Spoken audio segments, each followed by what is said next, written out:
Call together the January 28th, 2019 meeting of the City Council for the City of Wheat Ridge, Colorado. If you would please stand and join me in the Pledge of Allegiance to the flag of the United States.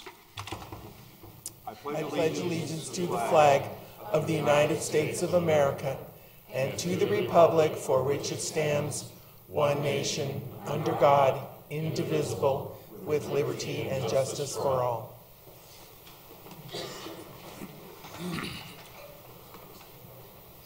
Would the clerk please call the roll of the members? Larry Matthews. Present. Leah Dozeman. Here. Christy Davis. Here. George Pond. Present. Janice Hoppy. Present. Zachary Urban. Present. Tim Fitzgerald. And he had pre-excused for tonight's meeting. He let you know that he wasn't going to be able to make it. Thank you. Councilors, you have in your packet the study session notes of January 7, 2019. Are there any corrections or modifications to these notes? Then they will be entered as presented.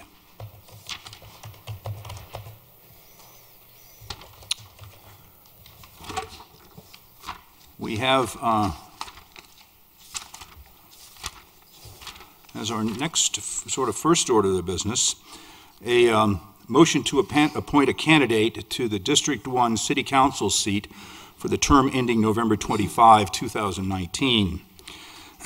At issue, Councilmember Monica Duran was elected to the Colorado House of Representatives on November 6, 2018 to represent Colorado in House District 24.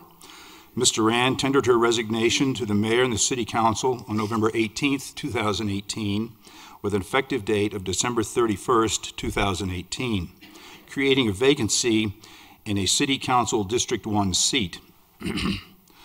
Section 4.5 of the Wheat Ridge Charter requires that, quote, the remaining council members shall choose by majority vote a duly qualified person from the proper district to fill such a vacancy within 30 days of resignation. On October 9, 2018, City Council discussed the process for filling the vacancy created by the resignation of Monica Duran. On December 3rd, the application period for the District 1 council member position was opened, and it was closed on December 28th. 3 candidates presented a verbal resume to the City Council on January 7, 2019. 1 candidate withdrew her application on January 8th, 2019. Two applications are in consideration, one for Mr. Jahai Simbai and the other from Mr. David Cuter. So at this time, a motion and a second is in order to elect this position. Ms. Hoppy, do you have a motion? Thank you, Mr. Mayor. I do. I move to appoint David Keeter to the District 1 Council seat, term to expire November 5th, 2019. Is there a second? Second. We have a motion and a second by Mr. Pond. Is there discussion on the motion? Mr. Urban. Thank you, Mr. Mayor. I think that this is only the second time since I've been on council that we've had to appoint a council member, and I think we did a pretty good job in your appointment. And so it's a very tough decision as it relates to these 2 candidates. You have on one hand a rocket scientist, on the other hand a lawyer. So we definitely got the pick of the litter here, but as it relates to picking one over the other, I think it's a tough decision. And for myself, I think that Jahi would do a great job in this role, and I think David would also do a great job in this role. I think as we look at the background and the professional acumen of both individuals, it's outstanding. But I think as it relates to the commitment to or proven commitment to the community, based on David's participation and serving on the Parks and Rec Commission, that in my mind tips the scales in his favor. Because of that, prior experience within the Parks and Rec Commission and having served on that board, that tipping the scale in this vote should not affect any election that would come in November, and I would hope that both individuals would seek to apply for this position because it just seems like they would be two great choices for the voters to choose, and I'm reluctant as a council member to make this decision because I think that the voters should always choose who sits up here, but given the nature of the vacancy and the fact that our former council member left in the middle of her term, and I understand that she was elected to a higher office, and I think she'll do great in that, but because of that vacancy, we now have to appoint someone for the next 10 months, and so as much as I would like to see Jahi up here, I think that for the time being that based on David's prior experience within the city, it does tip the scale towards him. Ms. Hoppe. I just wanted to say thank you to both Jahi and David for applying. I feel like as a city and as District 1 that we are certainly blessed to have two people who have offered their time and their commitment to serve our community. And I really appreciate all the time that you guys spent with me going over the packet and all the conversations we had. So thank you very much. And I would like to echo also my thanks to both the candidates, Mr. Simbai and Mr. Cuter. And the third candidate who also made application and interviewed with the council. I think we have a very qualified list of candidates, and I'm really thrilled to work with whoever's elected. So with that, would the clerk please, let's see, poll the council.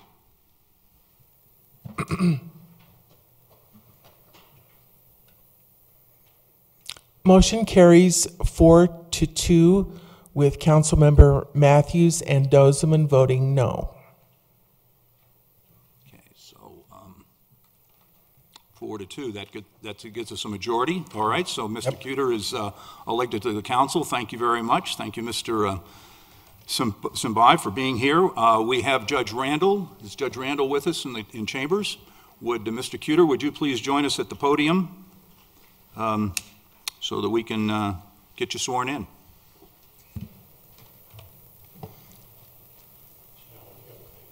I think it's over there. Let's see.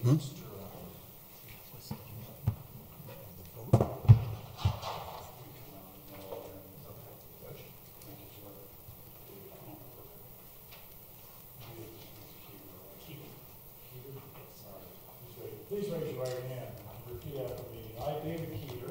I, David Keeter, Do solemnly and sincerely declare. do solemnly and sincerely declare And affirm. and affirm That I will support the Constitution and laws. that I will support the Constitution and laws Of the United States. of the United States, The state of Colorado. the state of Colorado, And the charter and ordinances of the city. and the charter and ordinances of the city, And will faithfully perform the duties.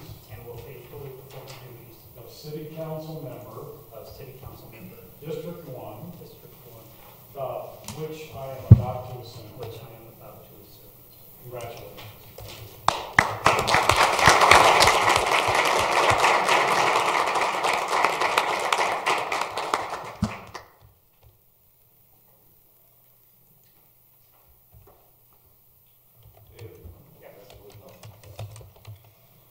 Thank you very much. Yes. Yeah, I've got to sign it. He's got to sign it.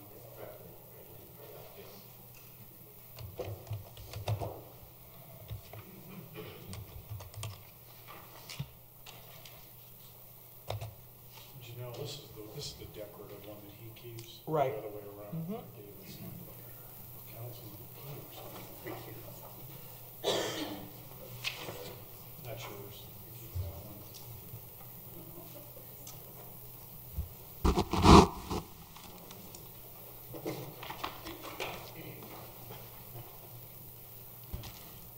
Sign this one as well. Yes. This is the official one right here.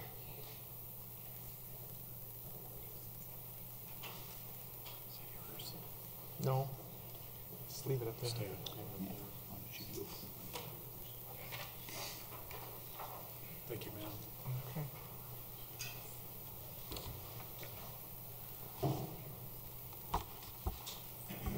All right, David, come on up and take a seat. I think you're right here on the end. And we have a few proclamations and ceremonies, so we'll get going on that.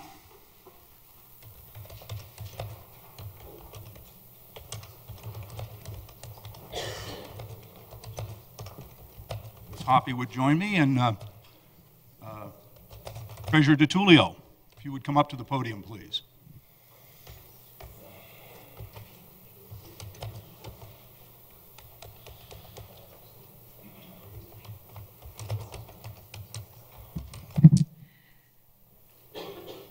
City of Wheat Ridge, Colorado, Resolution Number 73, Series 2018. A resolution accepting the resignation of City Treasurer Jerry DiTullio and thanking him for his contributions to the City of Wheat Ridge. Whereas City Treasurer Jerry DiTullio was elected as the Jefferson County Treasurer on November 6, 2018. And whereas City Treasurer Jerry DiTullio tendered his resignation to the Mayor and City Council on November 26, 2018, with an effective date of midnight on January 7, 2019. And whereas Mr. DiTullio served on Wheat Ridge City Council from 1995 to 2005, and again from 2013 to 2015. And whereas Mr. DiTullio served as Wheat Ridge Mayor from 2005 to 2013. And whereas Mr. DiTullio was elected as Wheat Ridge City Treasurer in November 2015. Whereas Mr. DiTullio served on the Board of Trustees for the Wheat Ridge Police Pension Fund, the Jefferson County Community Development Advisory Committee, the Wheat Ridge Housing Authority, the Wheat Ridge Business District, the Urban Drainage and Flood Control Board, the Metro's Mayor's Caucus, the Wheat Ridge Rotary, and was active with many other community organizations. Now therefore, be it resolved that the City Council of the City of Wheat Ridge, Colorado, hereby accepts the resignation of City Treasurer DiTullio effective midnight, January 7, 2019. And be it further resolved that the City Council of the City of Wheat Ridge, Colorado also expresses its gratitude for Mr. DiTullio's significant contributions to the City of Wheat Ridge organization and community and wishes him the best of luck in his new role as Jefferson County Treasurer. Done and resolved this 10th day of December, 2018.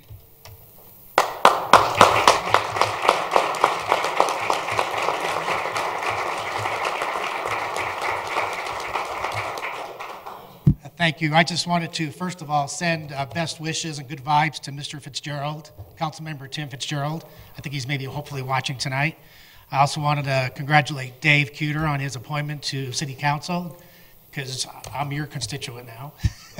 And thank you for the City Council for this tonight. And I wanted to thank the citizens of Wheat Ridge and Jefferson County. Unfortunately, you received the first letter from me Friday and Saturday, which was your tax bill. So I apologize for that. We've got a lot of phone calls. And so if you have any questions about your tax notice, please give us a call. We sent out 220,000 tax notices, which represents 150 taxing entities, including the City of Wheat Ridge, also the Metro districts. And that we collect over the year, we'll be collecting $1 billion in tax revenues and distributing that back out to all the taxing entities. So it doesn't stay with the county. So, but the biggest issue that changed taxes this year was the passage of 5A and 5B from the Jeffco schools. So it wasn't the treasurer raising your taxes, and it wasn't the county raising your taxes, it was actually the voters, because the treasurer doesn't raise taxes. We just collect them. So if you have any questions, you can give me a call at 303-271-8337 at the county. And thank you again for all your support over the years.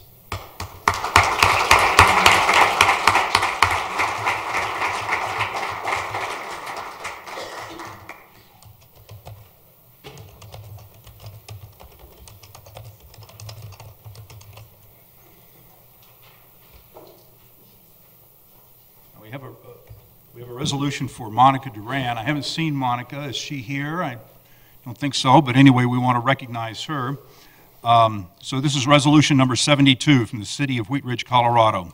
A resolution accepting the resignation of Council Member Monica Duran and thanking her for her contributions to the City of Wheat Ridge. Whereas Councilmember Monica Duran was elected to the Colorado House of Representatives on November 6, 2018, to represent Colorado in House District 24. And whereas Councilmember Duran tendered her resignation to the mayor and city council on November 18th, 2018, with an effective date of December 31st, 2018. And whereas Councilmember Duran was elected as a District 1 City Council member in November 2015. And whereas Councilmember Duran served on the Wheat Ridge Planning Commission, the Wheat Ridge Carnation Festival Board, Wheat Ridge Fire District, representing the city on the Colorado Municipal League Policy Committee, and was involved with Wheat Ridge Partnered in Faith. Now therefore be it resolved that the City Council of the City of Wheat Ridge, Colorado hereby accepts the resignation of Councilmember Duran effective December 31st, 2018, and be it further resolved that the City Council of the City of Wheat Ridge, Colorado also expresses its gratitude for Ms. Duran's significant contributions to the City of Wheat Ridge organization and community, and wishes her the best of luck in her new role as Colorado representative for District 24. Done and resolved this 10th day of December 2018 by Bud Starker, Mayor.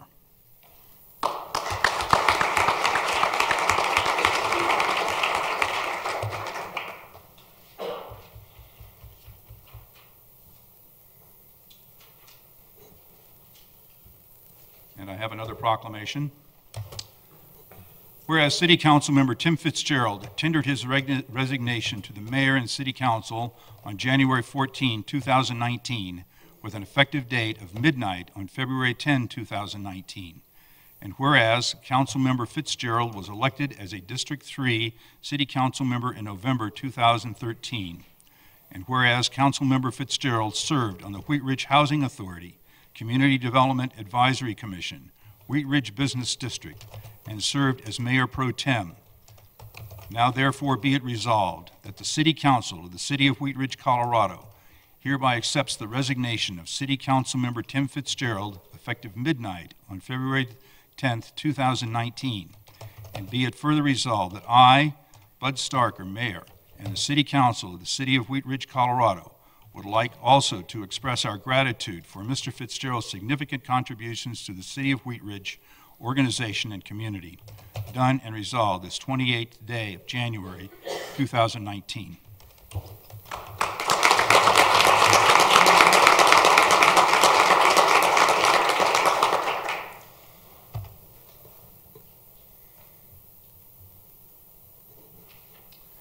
We have one more proclamation, and I want to invite Lindsay Reinert and Robin Baker and Janice Hoppy to the podium.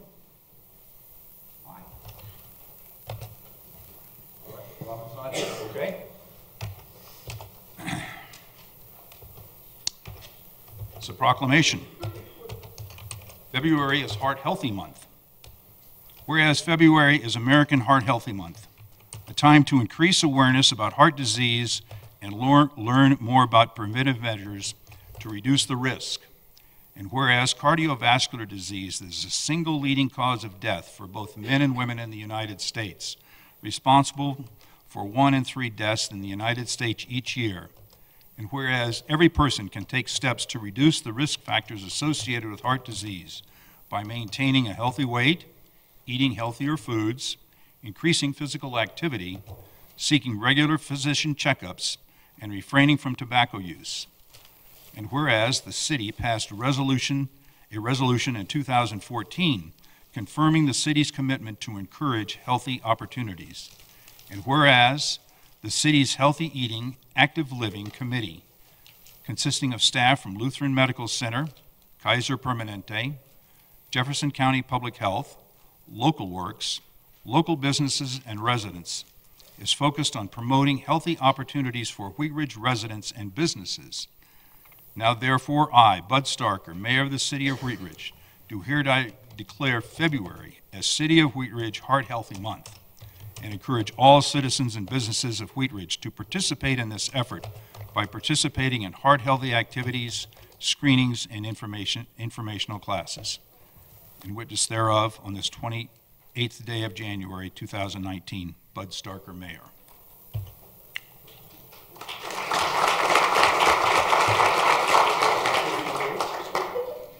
I'm Lindsay with Lutheran Medical Center. I'm a member of the HEAL Committee, and that's our Healthy Eating and Active Living Committee here in Wheat Ridge. And our goal is really to make sure that people are aware about the educational opportunities, the classes and activities that they can do for free or a low cost, to get them healthier, to learn a little bit more about your health. February is our Heart Healthy Month, and we're super excited to have a whole bunch of different events that are free throughout the month. I encourage you all to visit healthywheatridge.com. Grab one of our RAC cards. If you participate in 4 events, you'll get registered to win a whole bunch of different prizes. So there's lots of really great stuff going on, and it just also gets you engaged in our community and lets you know businesses and organizations that are participating in healthier lifestyles. So thank you so much, and don't forget Friday is National Wear Red Day, so we hope for everybody to wear red on Friday in recognition of Women's Heart Health. Thank you. Thank you. I also just wanted to add a little bit about the committee. We do have a lot of activities coming up through all of the months throughout the year. And so if you go to the website, then you'll be able to see what we have coming up in the summer. We have some good fall harvest things, and then we have some mental health focuses for the last quarter of the year. So I hope that you'll take a look at our website. Thank you.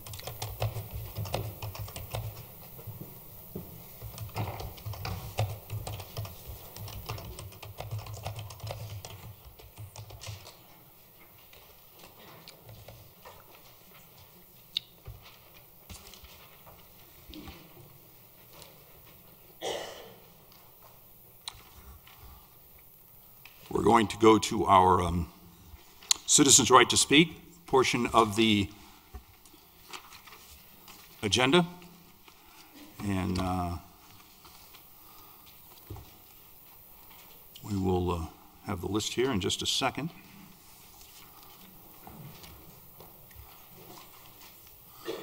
Thank you, Mr. Dahl. If when I read your name, you would come to the podium and adjust the microphone so that we can hear you clearly. We're recording all of these proceedings, and I will call the first speaker, Sonny Garcia and Roxanne Rundell on deck. And I'm not sure I got that name right. But please give us your name and address, please. Sonny Garcia, 4304 Hoyt Street. I just wanted to express to our leaders that are leaving us, to thank them for their commitment to Wheat Ridge. To Tim Fitzgerald, my thank you actually comes from several of us on Wheaties Academy, Team Powerhouse, so it'd be from myself, Mary Starker, Millie Nadler, Morgan Richards, and Stacy Teagarden. He helped us to better understand the challenges of affordable housing. That was our small group focus, and he imparted a lot of knowledge that we needed, helped our team be more successful, so I want to thank him for that. Jerry DiTullio, I was going to make a joke about the fact that he had been in every position that's ever existed in Wheat Ridge, and I think the resolution that was read pretty much did that, so I don't really need to. But I want to thank him. He's one of my biggest supporters in all that I do. He lifts me up, even when I feel unqualified and undeserving, and so I'm grateful for the faith that he has in me. Monica Duran, we have not worked together yet, but it's too much to get into, but I believe that come next Saturday, I'll have the opportunity to work more with her and to support each other on a new path that I'm excited to take. And so I just want to thank our leaders for their unwavering service and commitment to this community. Thank you. Thank you. Our next speaker is Roxanne Runkel. Hopefully I got it right. And Shirley Cohen on deck. Hi, my name is Roxanne Runkel. Should I pass these out to you now or after? You may give those to the clerk, please. Okay. I made packets for everyone. I'm here to talk about the possibility or hope that the City of Wheat Ridge would help work with Evergreen developers to create a barrier between the residential neighborhood and the commercial development. I've been working with Evergreen for 2 years. They've been over my property and walked the border or the adjacent line. And there were 50-year-old trees that were 40 feet tall, and we had an agreement, a verbal agreement, that they were going to leave a natural barrier between my property, which is If I can show you, can I come out and show you real quick? Or just very quickly.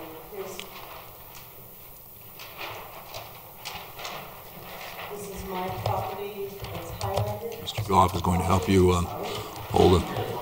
Here, show the graphic to the, he'll just, So this is my property highlighted, and then this is the Evergreen development.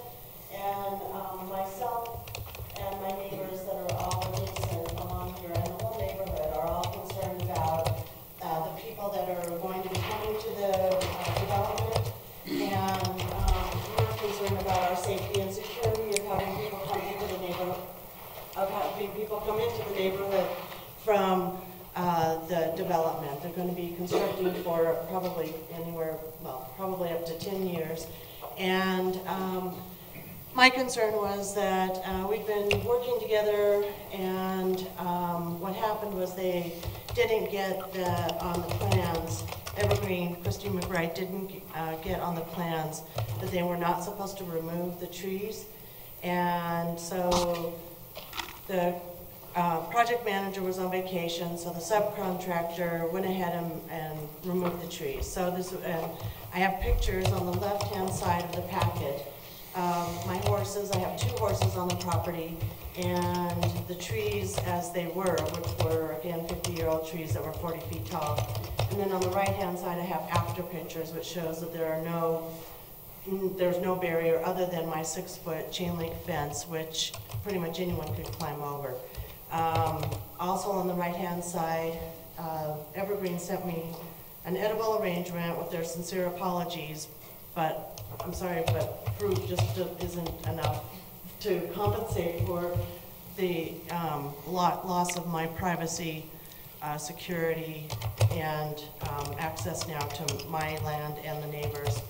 I also have pictures of the next cul-de-sac where they also came very close to the homeowner's property, and they're very concerned, the Lances, about having a barrier also. There's a lot of young families with kids. The Lances have a 1-year-old, and so they would also like a barrier between the residential neighborhood and the commercial development.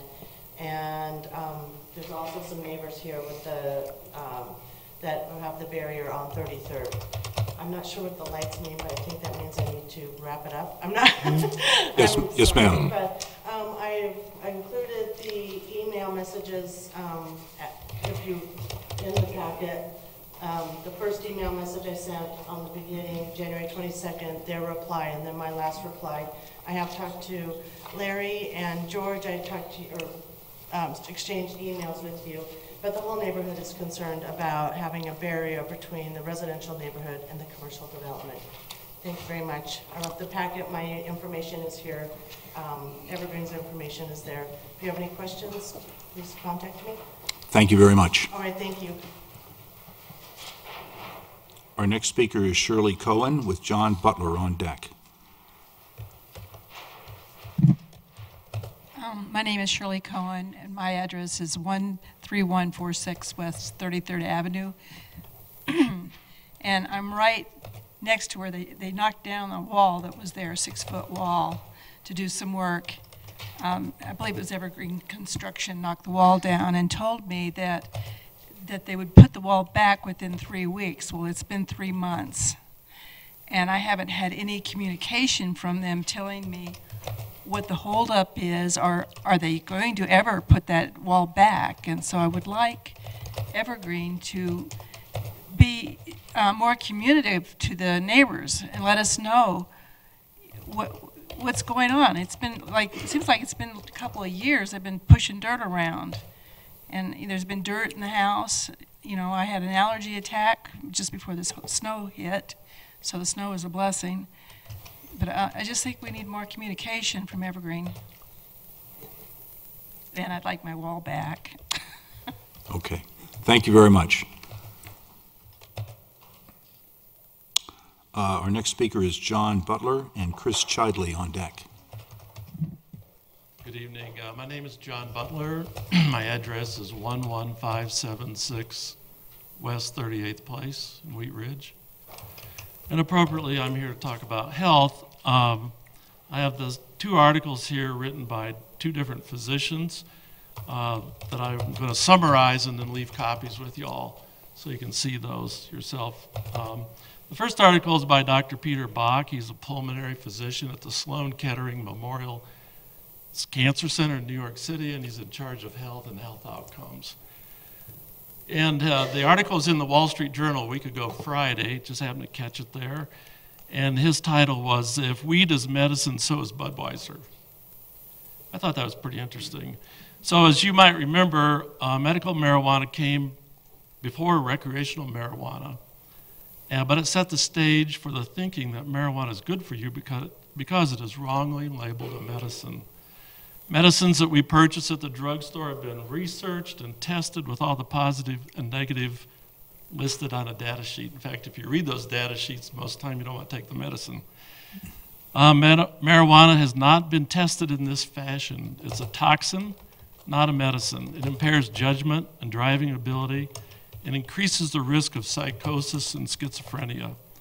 And smoking damages the respiratory tract. Claims of pain relief may be true, but clinical studies that have been done are done against placebos and not other pain relievers. So the real outcome is that anything that makes you high relieves pain. The claims for marijuana treatments include relief from hepatitis, Alzheimer's, and Parkinson's. What these ailments have in common is that modern medicine has not been able to treat them satisfactorily. So marijuana, alcohol, and tobacco are all harmful products.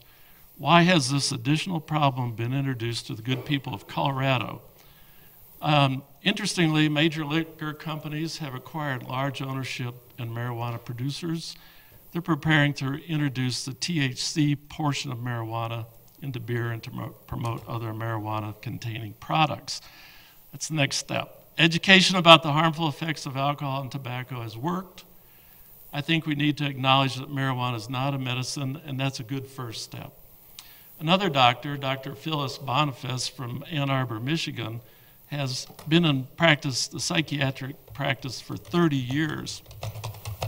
And she's observed that marijuana aggravates all mental conditions, whether it's depression, anxiety, mood disorders of all kinds, ADHD, you name it. She's also found that the only way to fix this is to be abstinent from the drug. I think that also speaks to what we've recently heard.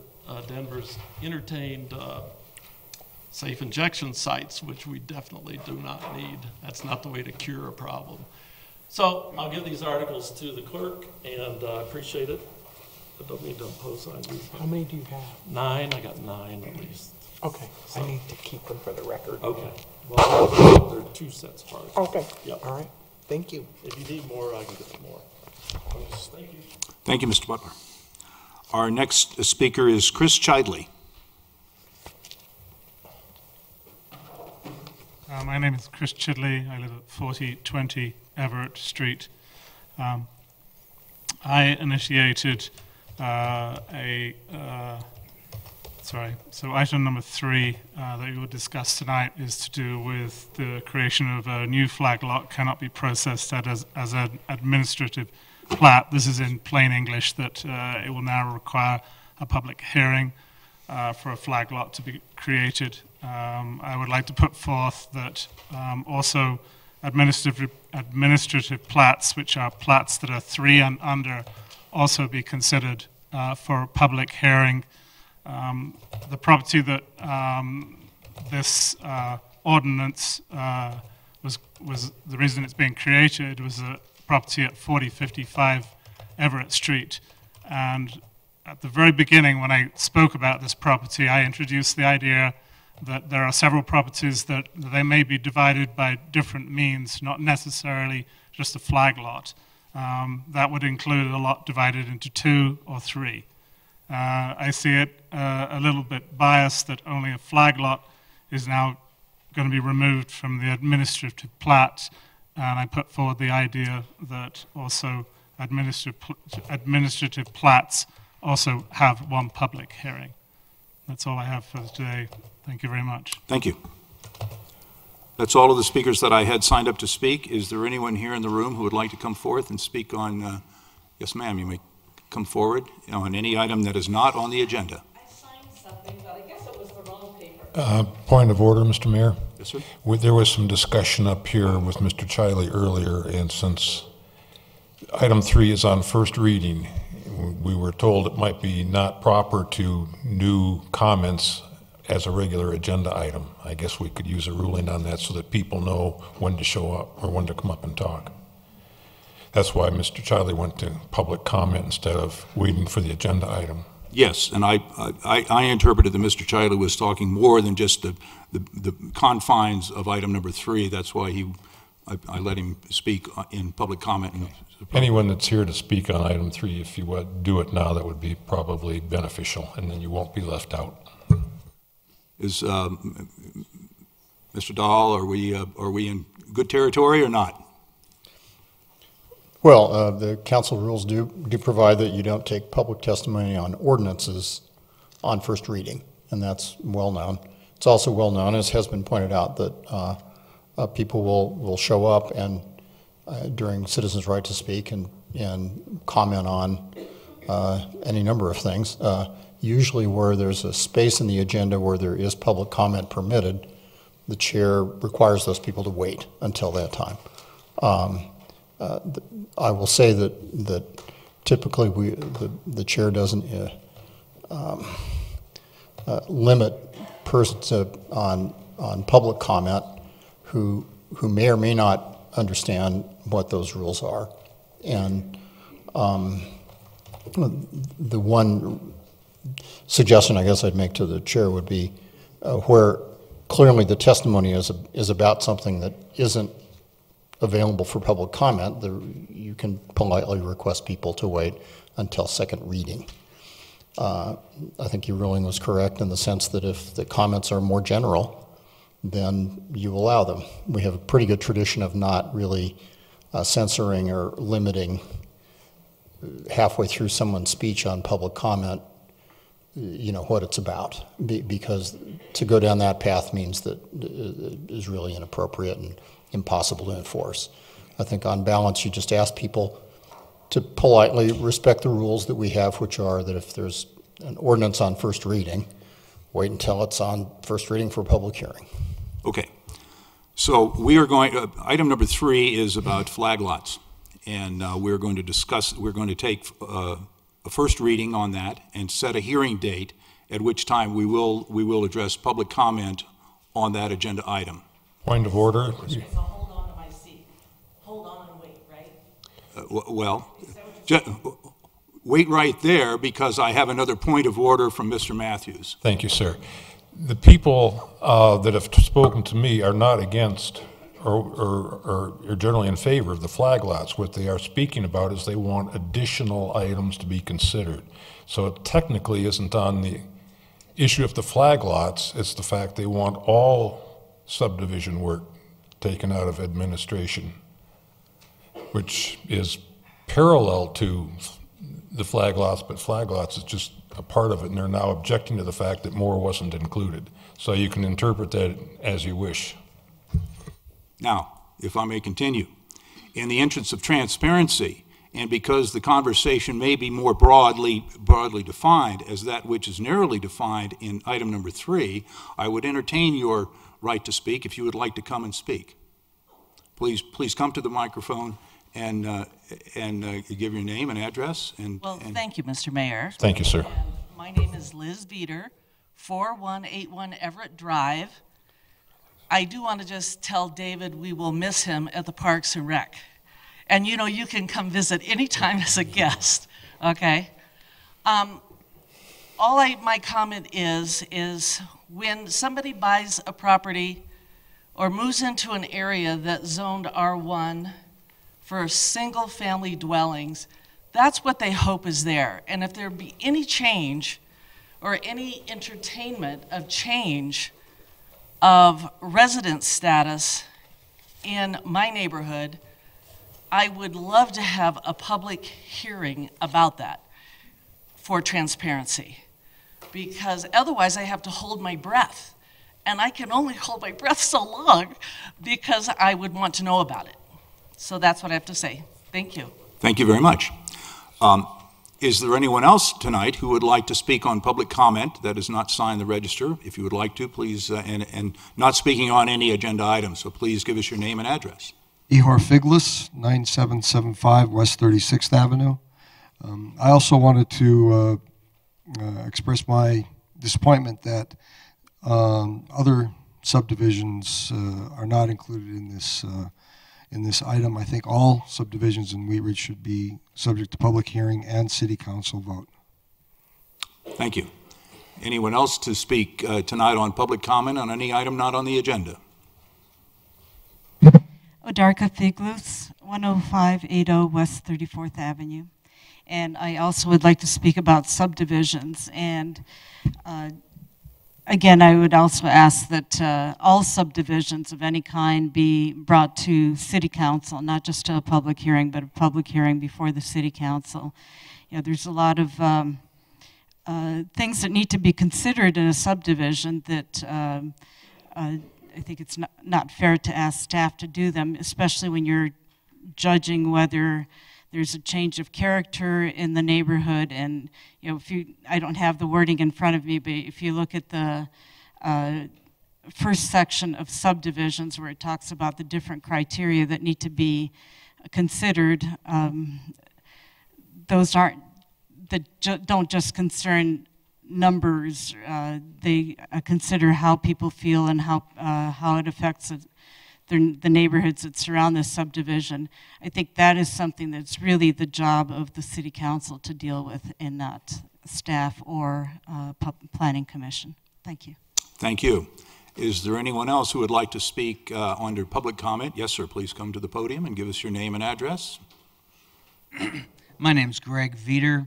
I'm from 4181 Everett Drive, and I agree with Mr. Childers, is that his name? And certainly agree with Mrs. Veter. And better. In my neighborhood of Everett Street Drive, in the Field Drive neighborhood, a single lot just got divided into two separate buildings and dwellings, and thus changed the nature of the neighborhood. When we buy into a neighborhood, we count on the zoning or the neighborhood to be that neighborhood. As I understand it, the City Council simply gave the authority to effectively change the nature of neighborhoods to a small group of administrators without a public hearing. Later, in our case, there was a hearing or discussion, but only after the administrators had made their own decision without a hearing. This behavior reduces transparency and harms neighborhoods. Thank you very much. Thank you. Is there anyone else who would like to speak tonight on public comment that is not on the agenda? And I'll ask we have a study session after this, and we take study session comment at the beginning of the meeting. So if Mr. Dahl would go and see if we have anyone signed up for study session public speaking, we're going to entertain that at this time also.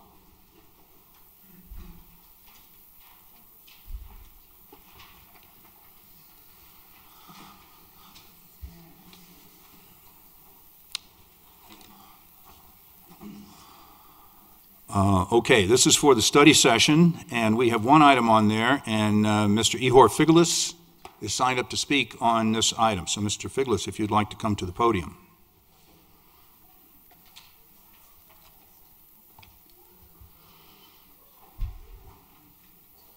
My name is Ihor Figlis. I live at 9775 West 36th Avenue. The last City Council meeting was pretty good lesson in how to upset a number of people with rules that don't really work for these types of meetings.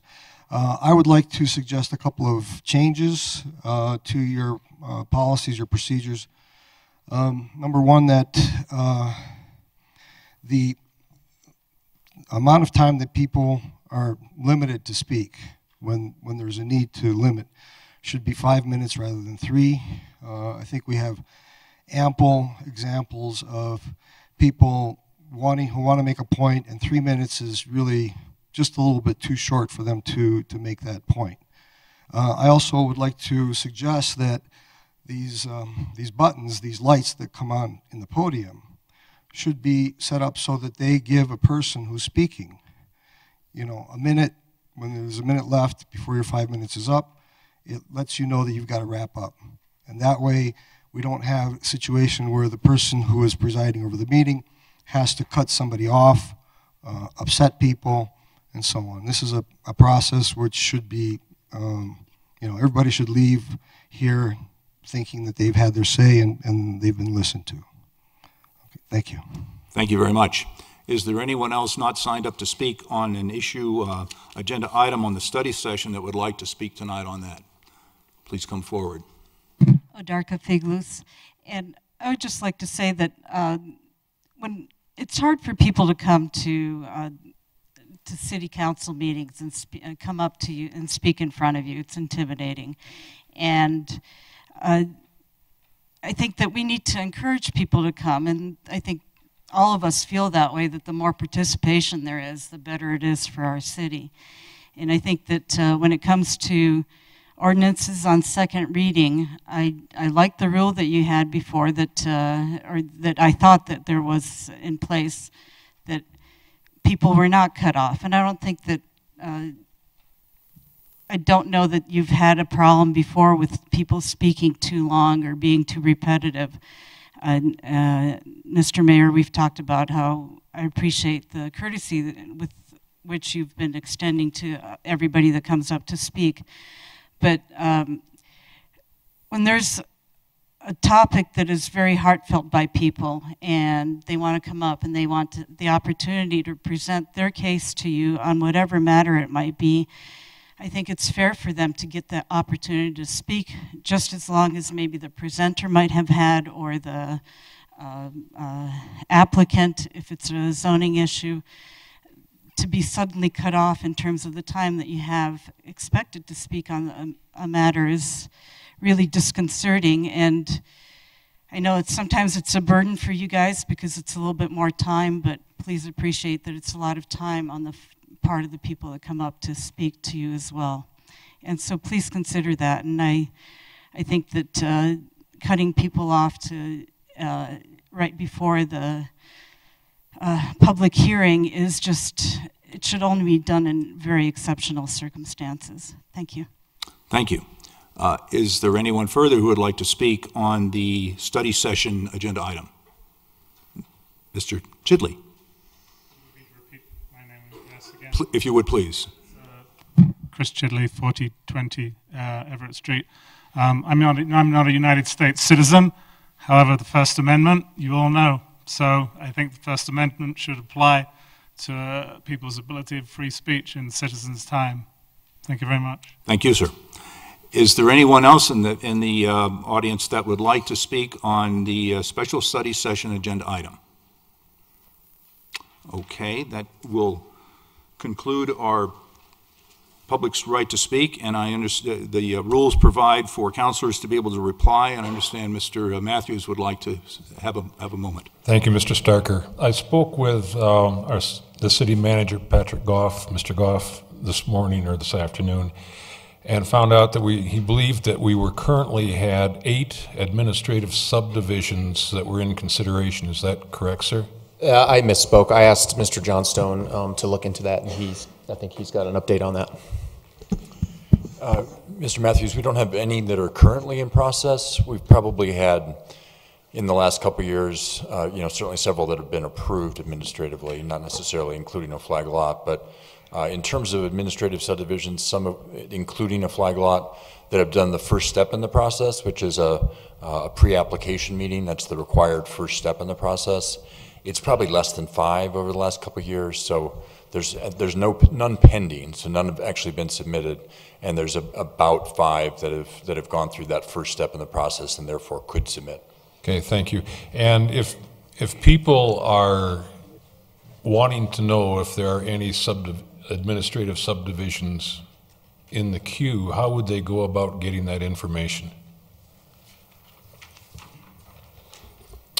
They could certainly contact our office. I mean, it would be helpful if they had a specific location that they were looking at geographically, but we could certainly, communicate what we know to be in the hopper in terms of that first step, right? The pre-application meeting is when they become public applications once you've had that pre-application meeting. Okay, thank you, sir. Thank you.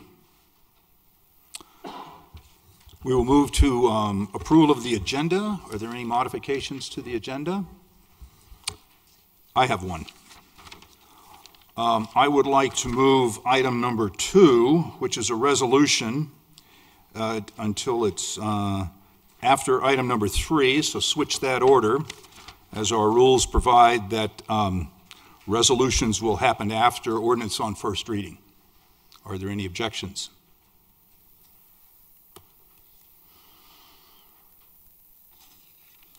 Then we will move to item number 1. I'm going to start our new District 1 Councilor with trial by fire. Mr. Cuter, would you please introduce item number 1? Thank you, Mr. Mayor. Item 1A, motion to approve the purchase and payment of 2019 vehicle replacements and the purchase and payment for installation of lighting and auxiliary and communications equipment in a total amount not to exceed $740,356. Item 1B, motion to approve payment to Colorado Intergovernmental Risk Sharing Agency, CIRSA, for 2019 workers' compensation premium in the amount of $294,000 and $294,030, and 2019 property casualty premium in the amount of $253,529.55. Thank you. Before I move to a motion, are there any items on the consent agenda that the council would like to remove from the consent agenda? Seeing none, Mr. Cuter, would you please give us a motion on the consent agenda items 1A and 1B? Thank you, Mr. Mayor.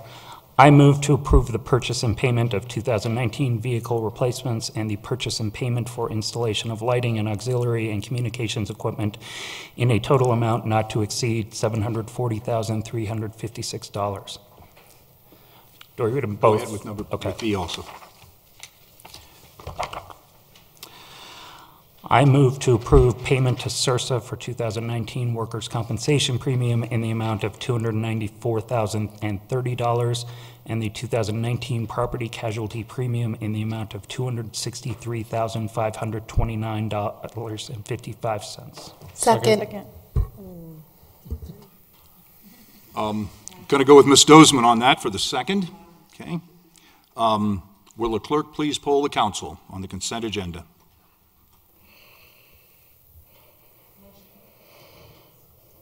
Motion carries 7-0. Thank you. Mr. Urban, would you please introduce item number 3 for us? Thank you, Mr. Mayor. Council Bill number 01-2019, an ordinance amending the Wheat Ridge Code of Laws to regulate the creation of flag lots. At issue, Article 4 of Chapter 26 regulates the procedures for and the manner in which land can be subdivided. Those regulations allow flag lots, but they're not encouraged. Procedurally, subdivisions of 3 or fewer lots are permitted to be approved administratively without a public hearing. These two topics have been points of discussion at several recent city council meetings in late 2018. Based on council direction, the proposed ordinance, if approved, would not allow subdivisions containing a flag lot to be approved administratively, requiring at a minimum a planning commission public hearing. Mr. Urban, a motion is in order. This is an ordinance on first reading, setting the date and time for public hearing.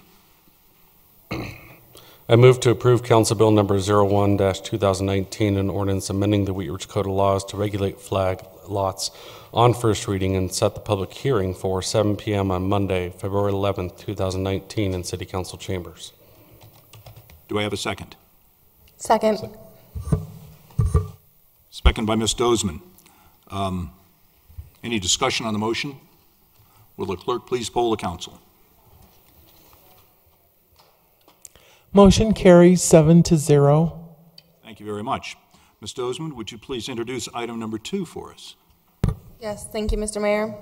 Resolution number 06-2019, a resolution authorizing the execution of an agreement allowing Rocky Mountain Bottle Company to participate in the Wheat Ridge Business Development Zone program for the rebate of building use tax equal to 25% of total use tax paid in association with renovations to the company's facility through 2021. At issue, the Rocky Mountain Bottle Company has submitted a request for a rebate of use tax associated with a multi-phase, multi-million-dollar renovation project totaling approximately $120 million at their plant located at 10619 West 50th Avenue in Wheat Ridge. The Business Development Zone (BDZ) program allows City Council to enter into agreements to rebate certain fees related to new development or redevelopment. Total use tax generated from all phases of the RMBC project is estimated at $2,520,000.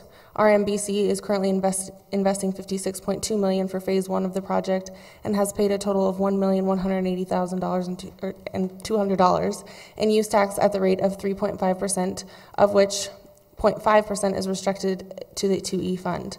Future phases of the project are valued at approximately $63.8 million, which will generate an additional $1,339,800 in use tax at the rate of 3.5%. Thank you. And I understand we have a staff presentation by Mr. Hart. Mr. Hart? Very quickly, because Ms. Dozman did go through most of my presentation tonight, which is great. No, that is fantastic. Thank you very much. Tonight we come before you for the inclusion of the Rocky Mountain Bottle Company into the Business Development Zone program, or the BDZ program. These eligible city fees, charges, and taxes are limited to use tax on furniture, fixtures associated with the development, with building materials, building permit fees, and zoning fees. The program does allow for a rebate up to 75% based upon the investment of the company. The project costs are estimated to total $92 million plus $25 million of lease equipment that improves energy efficiency and reduces emissions into the air. A second phase of the investment is being considered to start in 2019 that would add additional capacity to the facility for a new product at a cost of about $6 million. And a third phase is slated to begin in 2020 that would allow new technology for production monitoring and quality inspections, and that would be at a cost of about $5 million. A fourth phase that would start in 2021 would include the rebuilding of the third furnace. So in the first phase, they will redo the first two furnaces. The fourth phase would do the third furnace, and that would be an estimated cost of about $10.5 million. Combined, these projects total anywhere from about $114 million to $120 million of investment here in Wheat Ridge at one of our largest employers. Staff recommends the City Council consider approval of the use tax rebate of a total of 25% of the use tax at a rate of 3% for all phases because of the 0.5% that is held back for the 2E funds. The use tax rebate for phase 1 will total $252,900, so that's investment they have currently made in the city and have paid use tax. And then for the future phases in 2019 through 2021, those improvements, the total tax rebate would be $287,100 for a total tax rebate of $540,000, but not to exceed $900,000. We do have representatives from Rocky Mountain Bottle Company here tonight. We have Bill Dillerman and Megan Spicer who would like to do a small, short presentation for you this evening.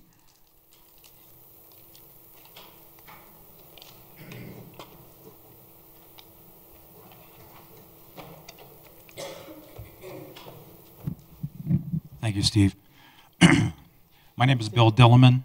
My address is 14151 West 86th Place in Arvada. I'm the plant manager at RMBC. Mr. Mayor, members of the City Council, appreciate the opportunity to get in front of you again to talk about our project. A little bit of a history. I'm not going to spend a lot of time on this, but because some of you have seen this already. I can advance this.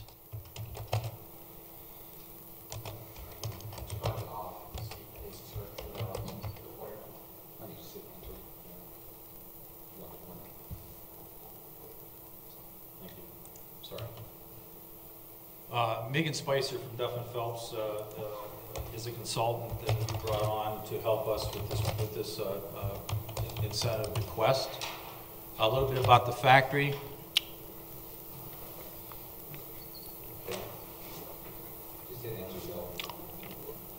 Sorry.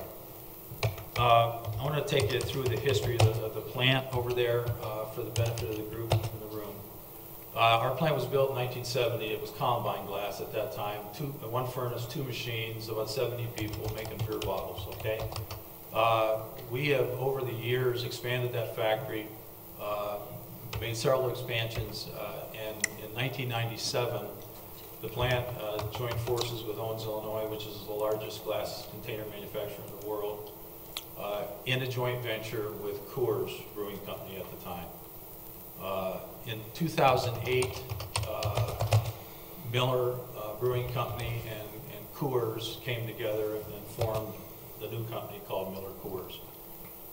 Fast forward to 2011, the next big project at our plant, we invested several $1 million in having the capability to make clear glass, flint glass in that factory. Up to that point, we'd only made amber glass in our furnaces.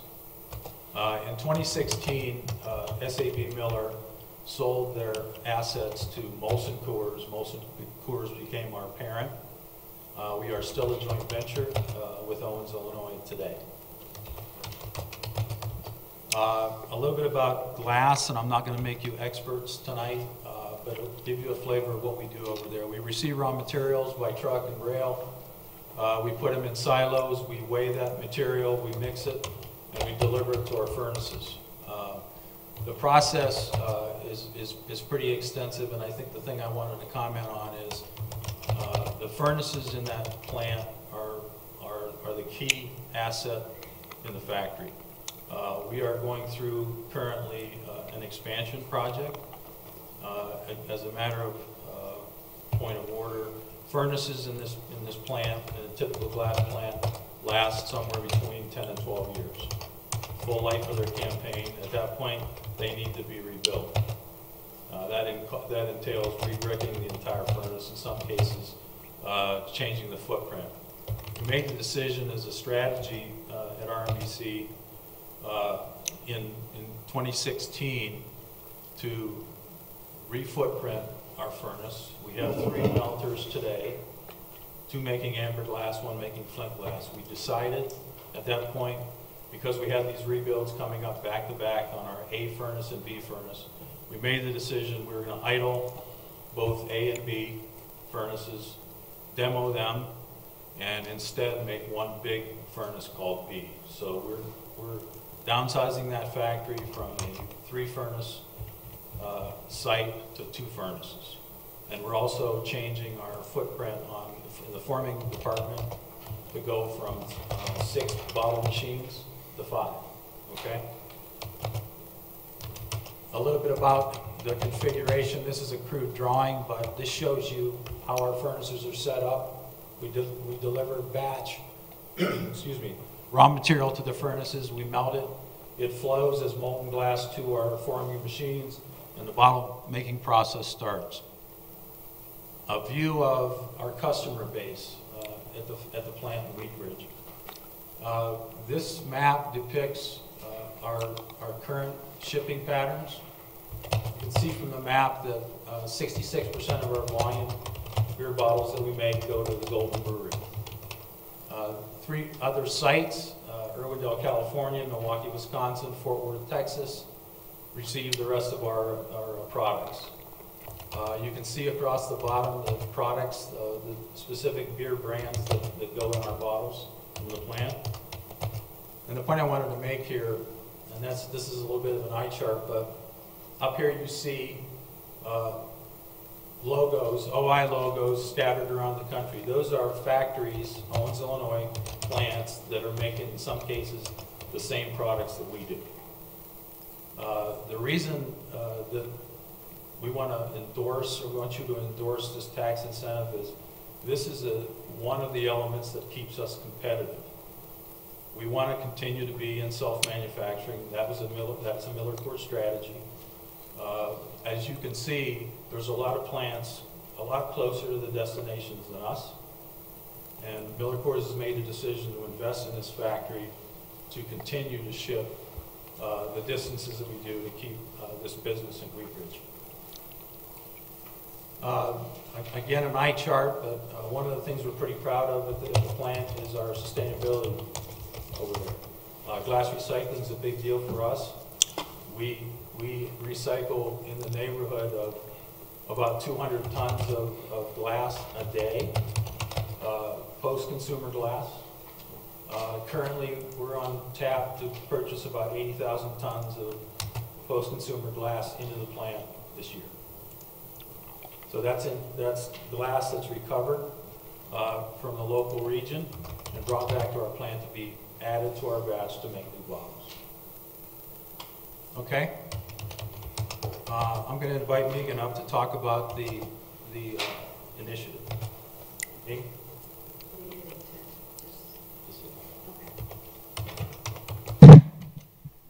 Hi, my name is Megan Spicer. I'm a tax consultant with Duff & Phelps, and thank you, Mayor, City Manager, and the rest of the council members for having me back here again. I was here for the study session, and my involvement stems from a long-term relationship I have with one of the JV partners, helping them with their site selection and capital investment plans and looking at credits and incentives around the country for various plants. So I appreciate having the opportunity to work with the leaders at the Rocky Mountain Bottle and the folks from the city of Wheat Ridge.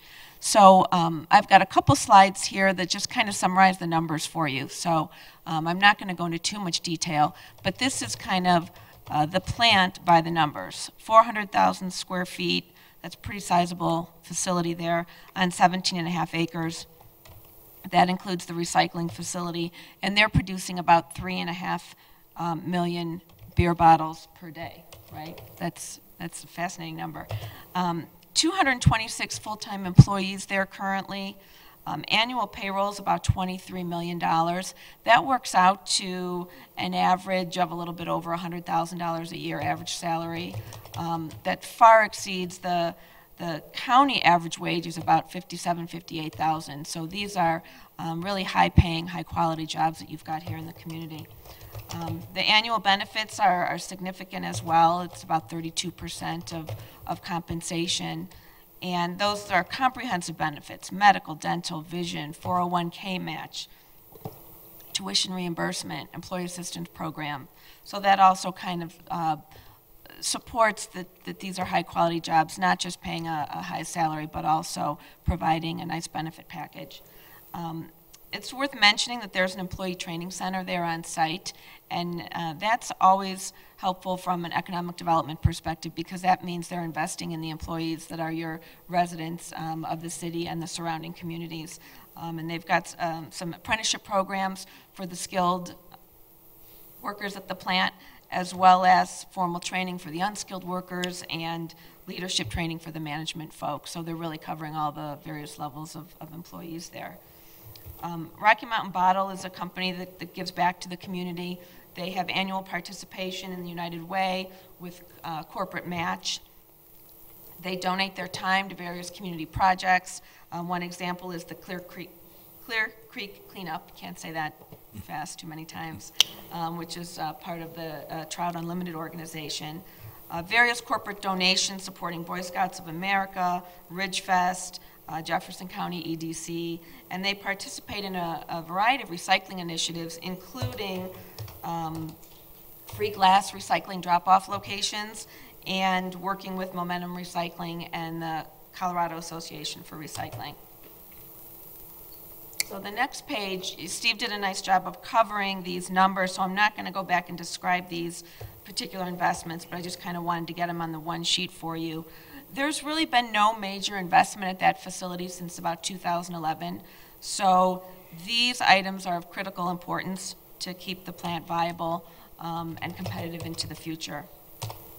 One point of clarification on this equipment lease, it is a $25 million lease, but it's over 15 years.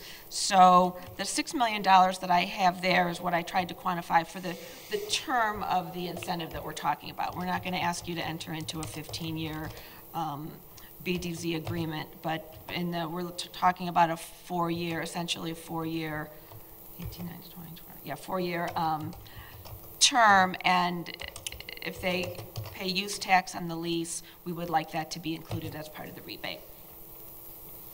And then I've just got one more slide here, because it's important to point out the public benefits, which is really the justification for the BDZ incentive. These investments will help the plant to remain operational competitive. It will help to retain the 226 jobs that are there.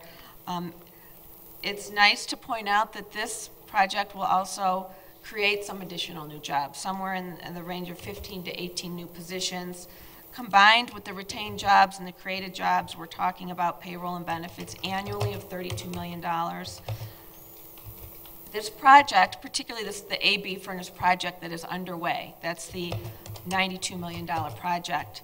They're looking at using about 50% of the labor from the local union halls. That's for millwrights, pipe fitters, masons, electricians. There's about 180 contractors on site on any given day on that property right now. There's really a lot of activity going on, and it's great to see. So that's also additional wages being paid to the local folks here in the Wheat Ridge area. Then just to highlight from an economic impact perspective, these are high-quality jobs supporting families. These families then go out and spend their wages in the community at restaurants, at gas stations, at Target stores, creating a lot of economic impact. Rocky Mountain Bottle then makes business purchases and services. For example, and I think Bill had mentioned this last time, they spend an enormous amount of money on their utility costs, electric and gas. I think it's almost $10 million annually, $15 million annually, and they're paying city sales tax on the purchase of those services. And then lastly, one that you may not think about, there's over 400 visitors annually to that facility. Those folks are staying in your hotels, paying your 10% lodging tax, dining in the area, and also contributing to the economic impact. So it really, all of these things go to enhance the local tax base. So I think there's clearly justification for your support of this project. So that really concludes the presentation. At this point, though, I'd like to ask for an amendment to the package that you have in front of you. In the probably 6 months that I've been working with Steve in the city, we've always been talking about this incentive in the context of it being 25% of the 3.5% use tax. It came to our attention this week, working to get some of the package prepared for you all. I think it was on Thursday that the full 3.5% would not be eligible for the rebate. It would only be at 3%. That 5% being part of the 2E bond issue for specific projects. So that was pretty disappointing because we've been counting on a certain dollar amount as part of the support for the project. So what we'd like to propose, since only 3% is eligible for a rebate under the program, that the council approve a 30% rebate level, which basically gets us within $30 of what we had expected when we understood it to be 25% of the 3.5%. So we think there's ample justification for that and that that's a reasonable request, so we would hope that you would favorably consider that. Thank you very much. And that concludes your presentation, Mr. Hart? Yes, it does, Mr. Mayor. That concludes our presentation. We urge you to open the public hearing. Thank you very much. We don't have a public hearing on this. This is a resolution. Or it requires a public hearing also. Public hearing? Yes, okay, sorry. Then, we will continue with the public hearing. Before we go to questions, I would like to, we have members of the public signed up to speak on this, and I would like to entertain public comment at this time, if I may. Tom Bose or Bosey?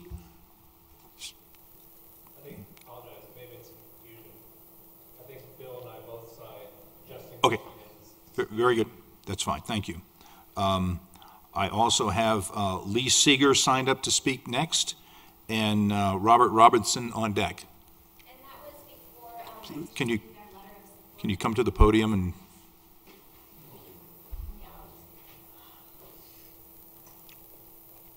Good evening. My name is Lee Seeger. I'm at 1735 Ogden Street in Denver. I'm Vice President of Jefferson County Economic Development Corporation.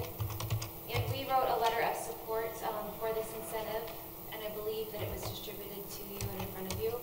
So I won't go into the details of it, but Our organization's mission is to strengthen the economic vitality of the county through the retention, expansion, and attraction of primary jobs. Jefferson County and Wheat Ridge have a strong industry base, and one of those industries is the beverage production industry. Jefferson County, we actually have the largest beverage production economy in Metro Denver, accounting for about 25% of the region's employment. And as you know, an industry leader in this in the beverage production industry is Rocky Mountain Bottle, which has been a vital asset for over 50 years. So we would just want to express our support for this investment project, which will help strengthen the county's industry, help increase the region's competitiveness, but more importantly, retain hundreds of high-paying jobs and create new additional ones. So thank you for your time and careful consideration. Thank you very much. And I have Robert Robinson signed up to speak.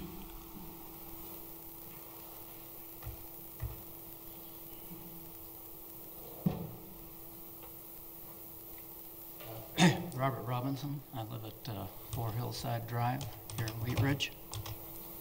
What brought me here to the meeting this evening is the article in the Gazette, Neighborhood Gazette, about this rebate. In spite of, if the information in this article is accurate, it's not true that this is a responsible corporate citizen. They polluted the air in the city for, it doesn't say how long. The pollution apparently began in the late 90s, and EPA just fined, the EPA in the state just fined the company here recently. So that's a couple of decades probably they were polluting the air. And then they have failed to mention, to be upfront about this information, according to the article, and blaming it on a consultant that they hired to prepare their application. So that's two deceits that they have indulged in regard to this. And I would urge the council to not award them any rebate on the basis of this deceit. That's, the city has to maintain its reputation as a clean, upright, corruption-free city, and approval of this kind of thing would be suspect, I think. So I would urge you to not pay this rebate. Thank you. Thank you. That's all the speakers that I have signed up to speak. Is there anyone here tonight who has not signed up who would like to speak on this matter? Okay, I will close the public right to speak on this, and I will open it up for questions by council of staff or the applicant. Ms. Dozeman. So in regards to the Neighborhood Gazette article that was just mentioned, it does say that the EPA settlement calls for plant improvements. Are these renovations of the furnaces amongst that settlement or the improvements? Yes. Excuse me.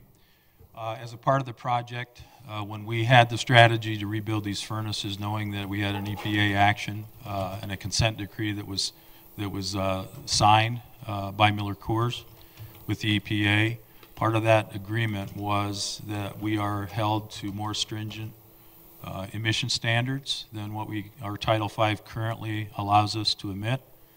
And so part of the scope of this project, we included state-of-the-art abatement equipment, best available control technology, and monitoring equipment to be a part of the installation. So what is happening at the plant as we speak, as we're rebuilding this new furnace, we're also adding a roughly $8 million abatement equipment system on the back end of this between these two furnaces, so that the emissions going up that stack will meet the current new regulations that have been imposed upon us.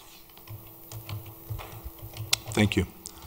A follow-up question, Ms. Dozeman? It's actually a different question, but how long have you been in negotiations with the city on this project?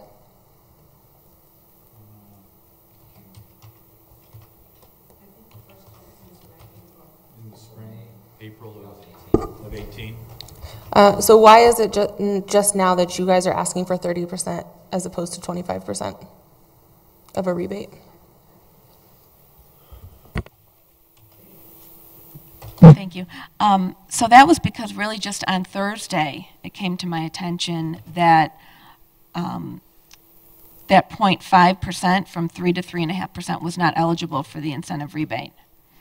Otherwise, we would have asked sooner. It was my understanding all along that the rebate would be up to the full amount of use tax paid. So that's really the answer on that. Thank you. Mr. Hart? Councilman Dozman, I will take responsibility for that. I was unaware that the 0.5 was part of use tax. I knew it was part of sales tax.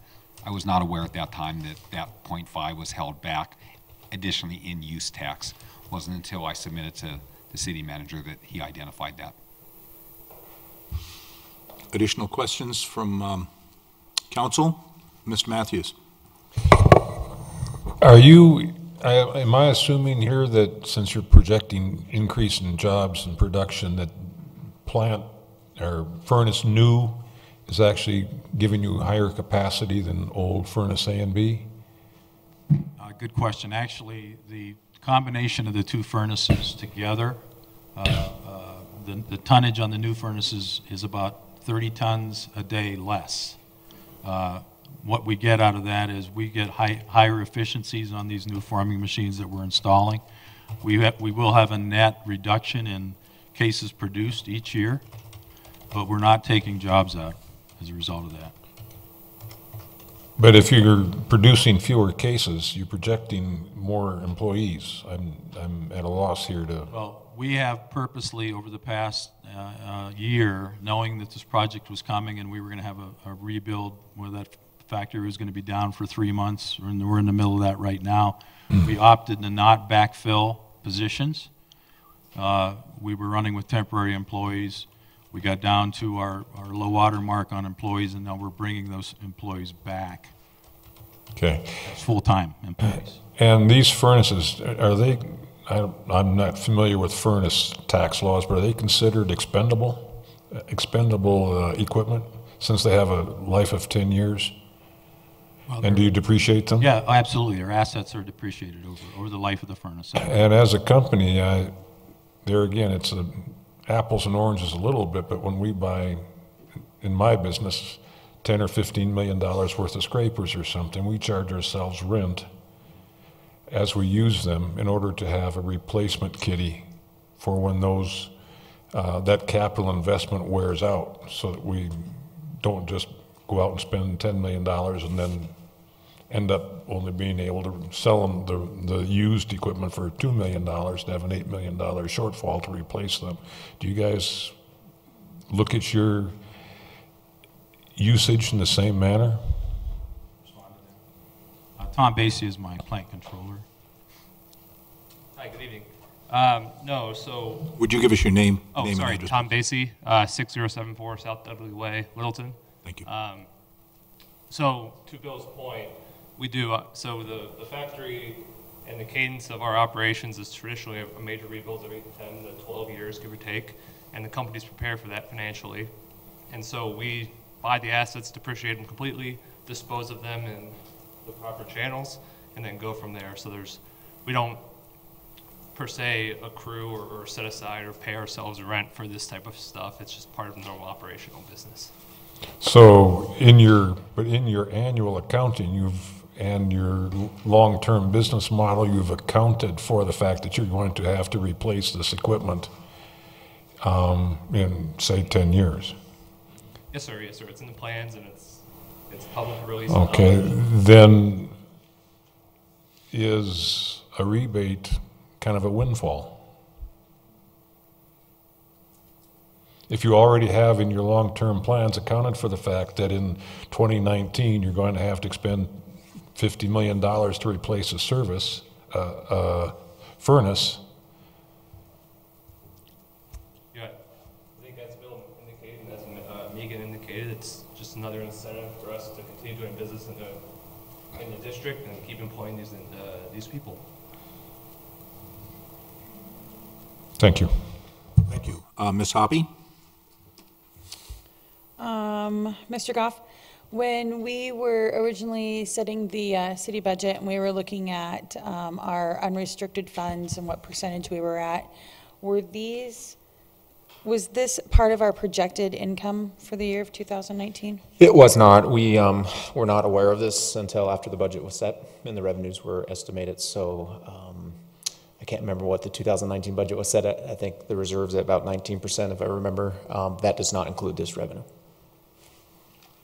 Thank you. Any additional, Ms. Davis?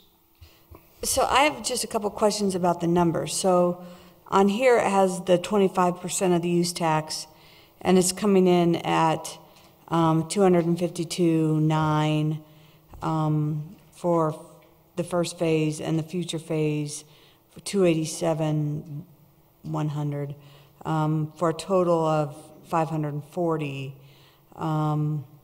but not to exceed 900,000.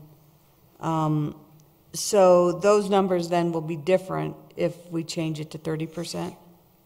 Is that what I'm hearing? I guess I'm just wondering, should this come back with the right numbers?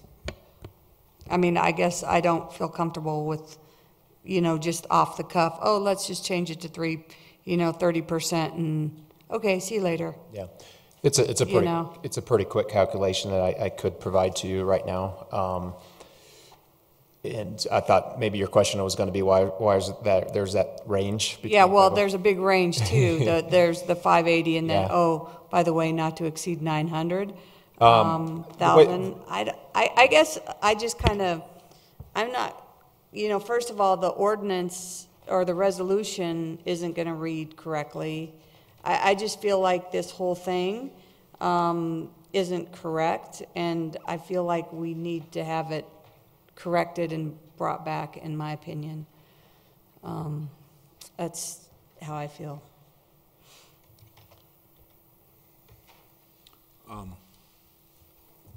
Mr. Urban. Thank you, Mr. Mayor. I had a question for the plant manager about the what's the total amount of recycled glass that you guys not necessarily you're not producing recycled glass, but how much recycled glass are you using? Excuse me, we're using 200 tons a day, 360 days a year. We're putting back into our batch that was once bottles. We're going to make bottles again. And so we're buying about, as I mentioned, 80,000 tons a year of post-consumer recycled glass from the region.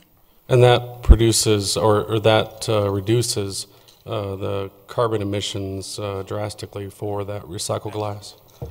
And did the EPA use that in any of their calculations relative to while you may be emitting these other gases, there is a reduction in carbon emissions because of the efforts you're taking with recycled glass? No, they did not take that into account.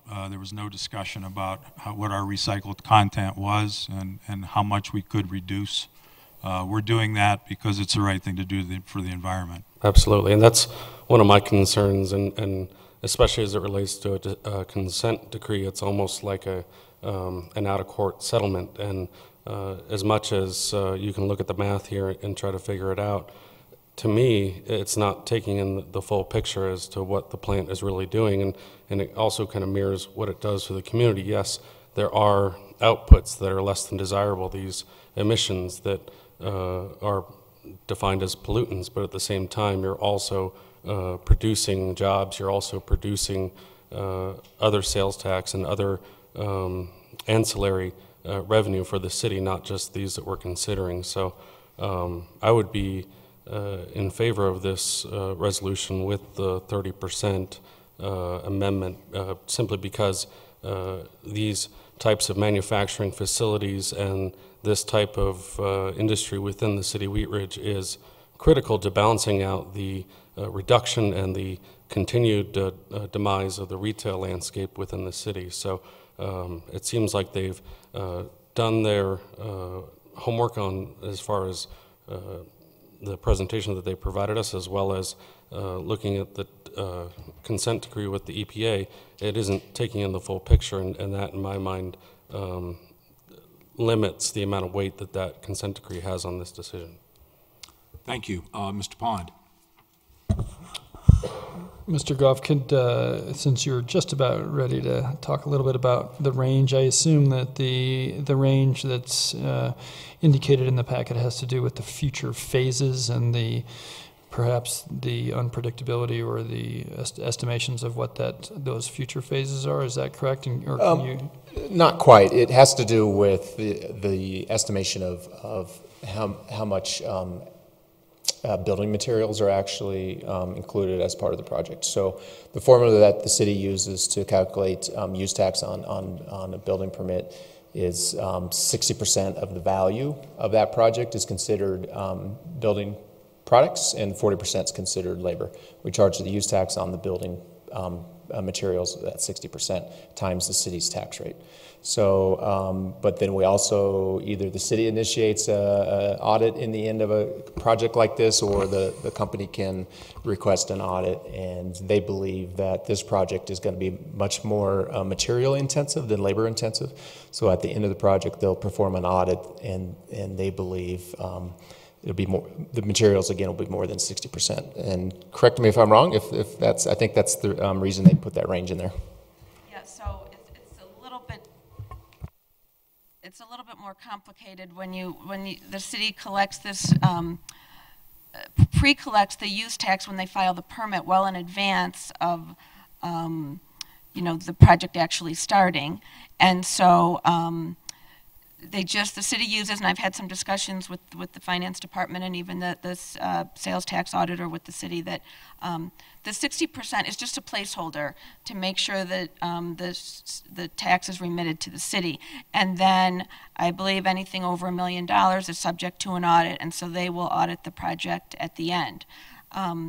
In this case, and I believe one of the things that the auditor will look at is the amount that's capitalized, which in this case it will be the materials and equipment as well as the labor. The installation labor is taxable, certain other types of labor is not, service labor is not. So it will all be kind of fleshed out in the end. We can't say exactly what's going to be taxable right now.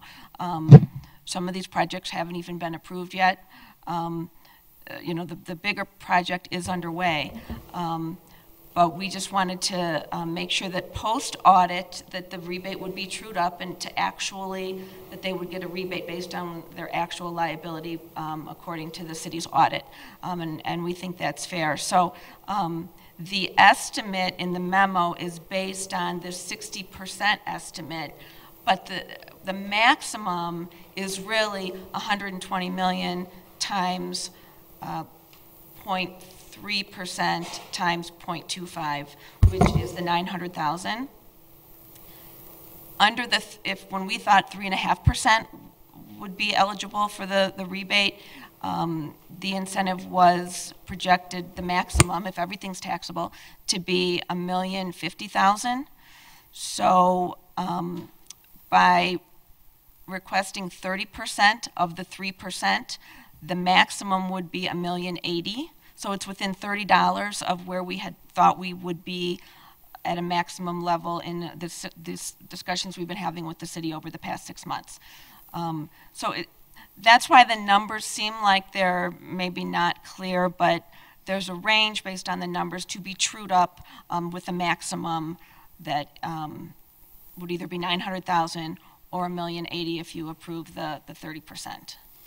And if I could address just Councilman Matthews' question about the budget and the plan for the budget, because I've worked on these furnace projects for over 10 years now, and there's no approved long-term plan for spending. They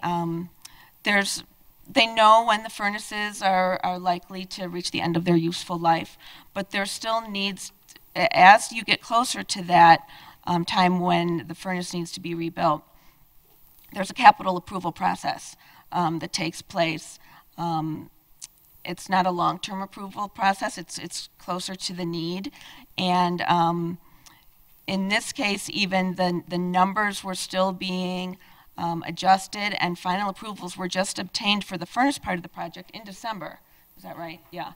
The other projects that are listed on there have not received approval yet. Those are potential projects that they would like to implement. So even approving the incentive for the project that's underway will help incentivize those additional investments in the facility. And, you know, sales and use tax is it's an operating cost of the facility. So anything that can be done to alleviate some of that really helps improve the operating costs of that facility, which is a metric that's considered by the company when they're considering where to make investments at the various bottling plants around the country, because OI is a partner and they have their own bottling plants. So it really does help justify the investments that will be made in the plant. Mr. Mayor. Yes, sir. And to add to the conversation, if council was in favor of increasing it from 25% to 30%, the range would change from, at the bottom, 540,000, it would change to 648,000, and then to the top, 900,000 would change to 1,080,000 is the difference. That's the only difference. Did everybody get those numbers? 648,000 to 1,080,000 would be the new range, and it would be 30% instead of 25%. Thank you. Mr. Keeter. And so does the staff recommendation remain the same at the 30%? Is the staff recommendation? Yeah, we would recommend, because of the confusion that Rocky Mountain felt it, or understood that it was at the 3.5%, and we can't share that extra 0.5%. So I think a good compromise is to allow them to bump that up to 30%. Mr. Matthews? I would like to give you a chance to probably address a little bit about the EPA a little bit more, because you did mention that part of what perhaps got you into the default zone was new regulation. And without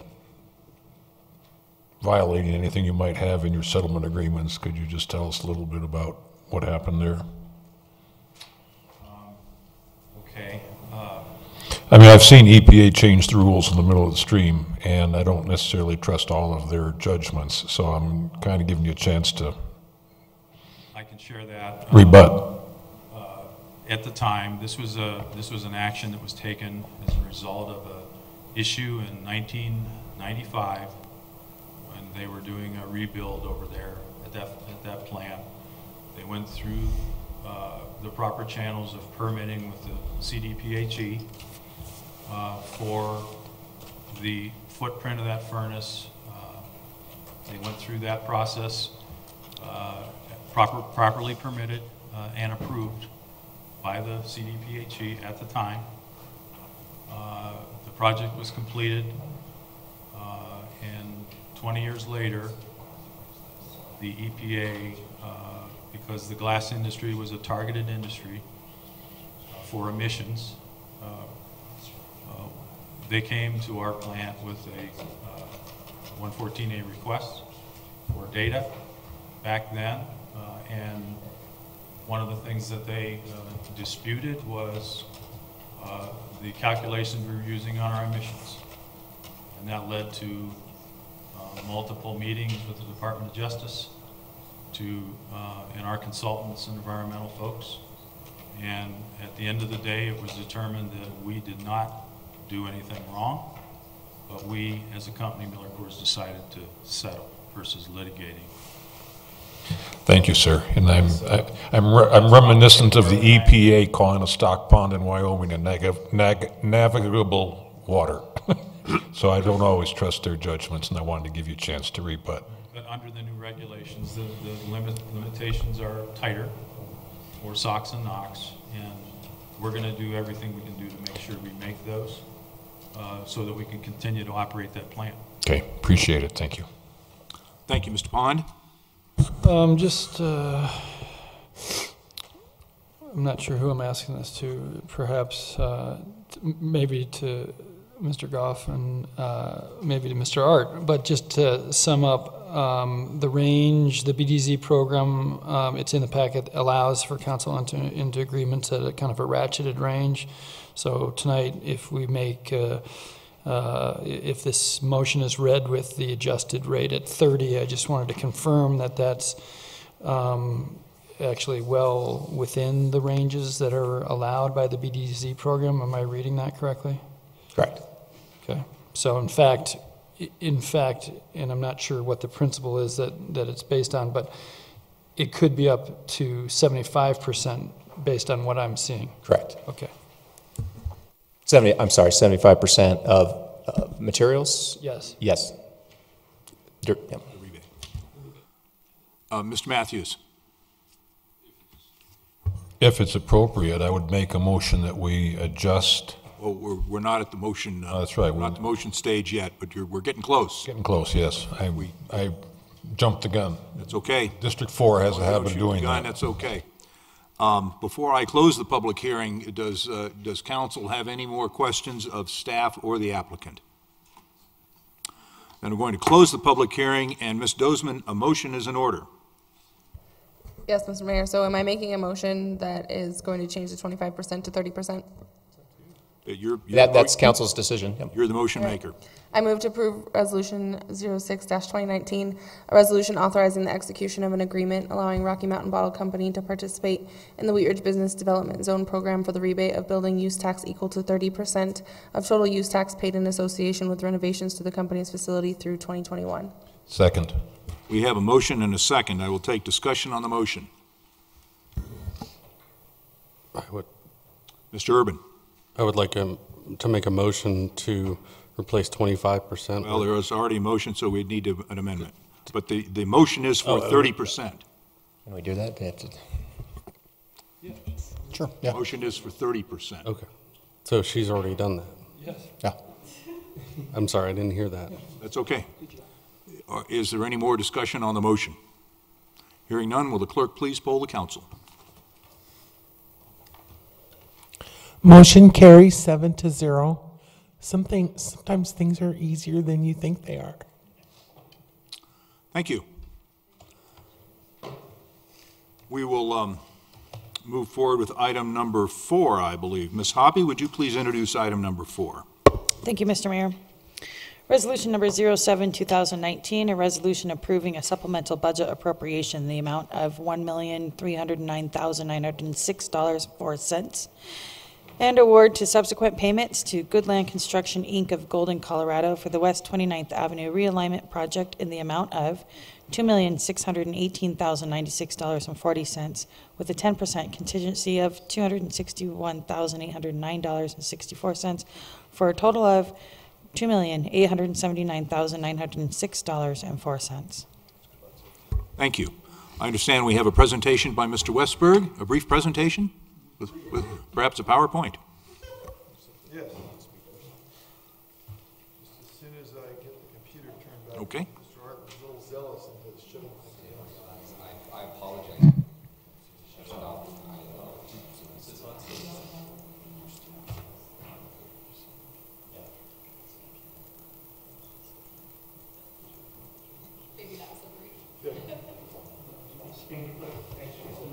I did. It's not good when you misspell your own last name.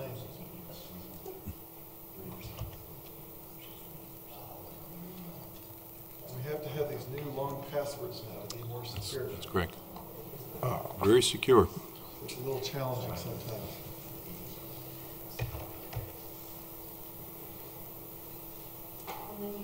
I would tell a joke, but I can't do two things at once. Okay.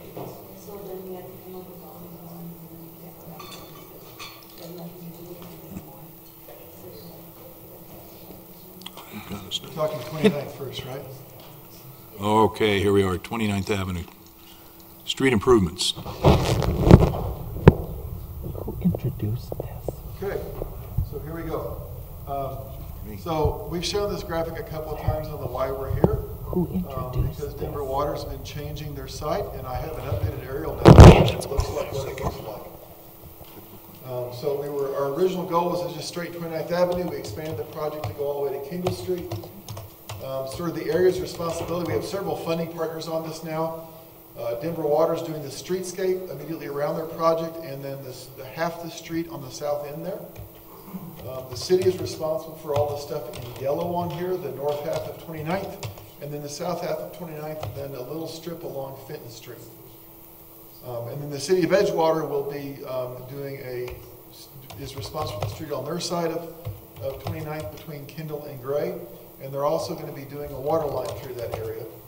And then Wheat Ridge Sanitation at the last minute decided to join the party, and they're wanting to upsize one of their sanitary sewer lines that's having some capacity issues. They're just west of Gray Street. It's a very short little piece of their system down there. So our funding partners, the total cost we had in the 2018 budget was about $1.5 million.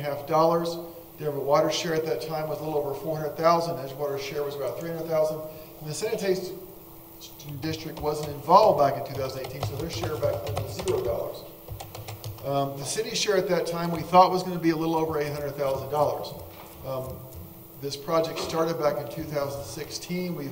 We've had some scope creep and some changes in responsibility, and we had a bid opening on December 18th.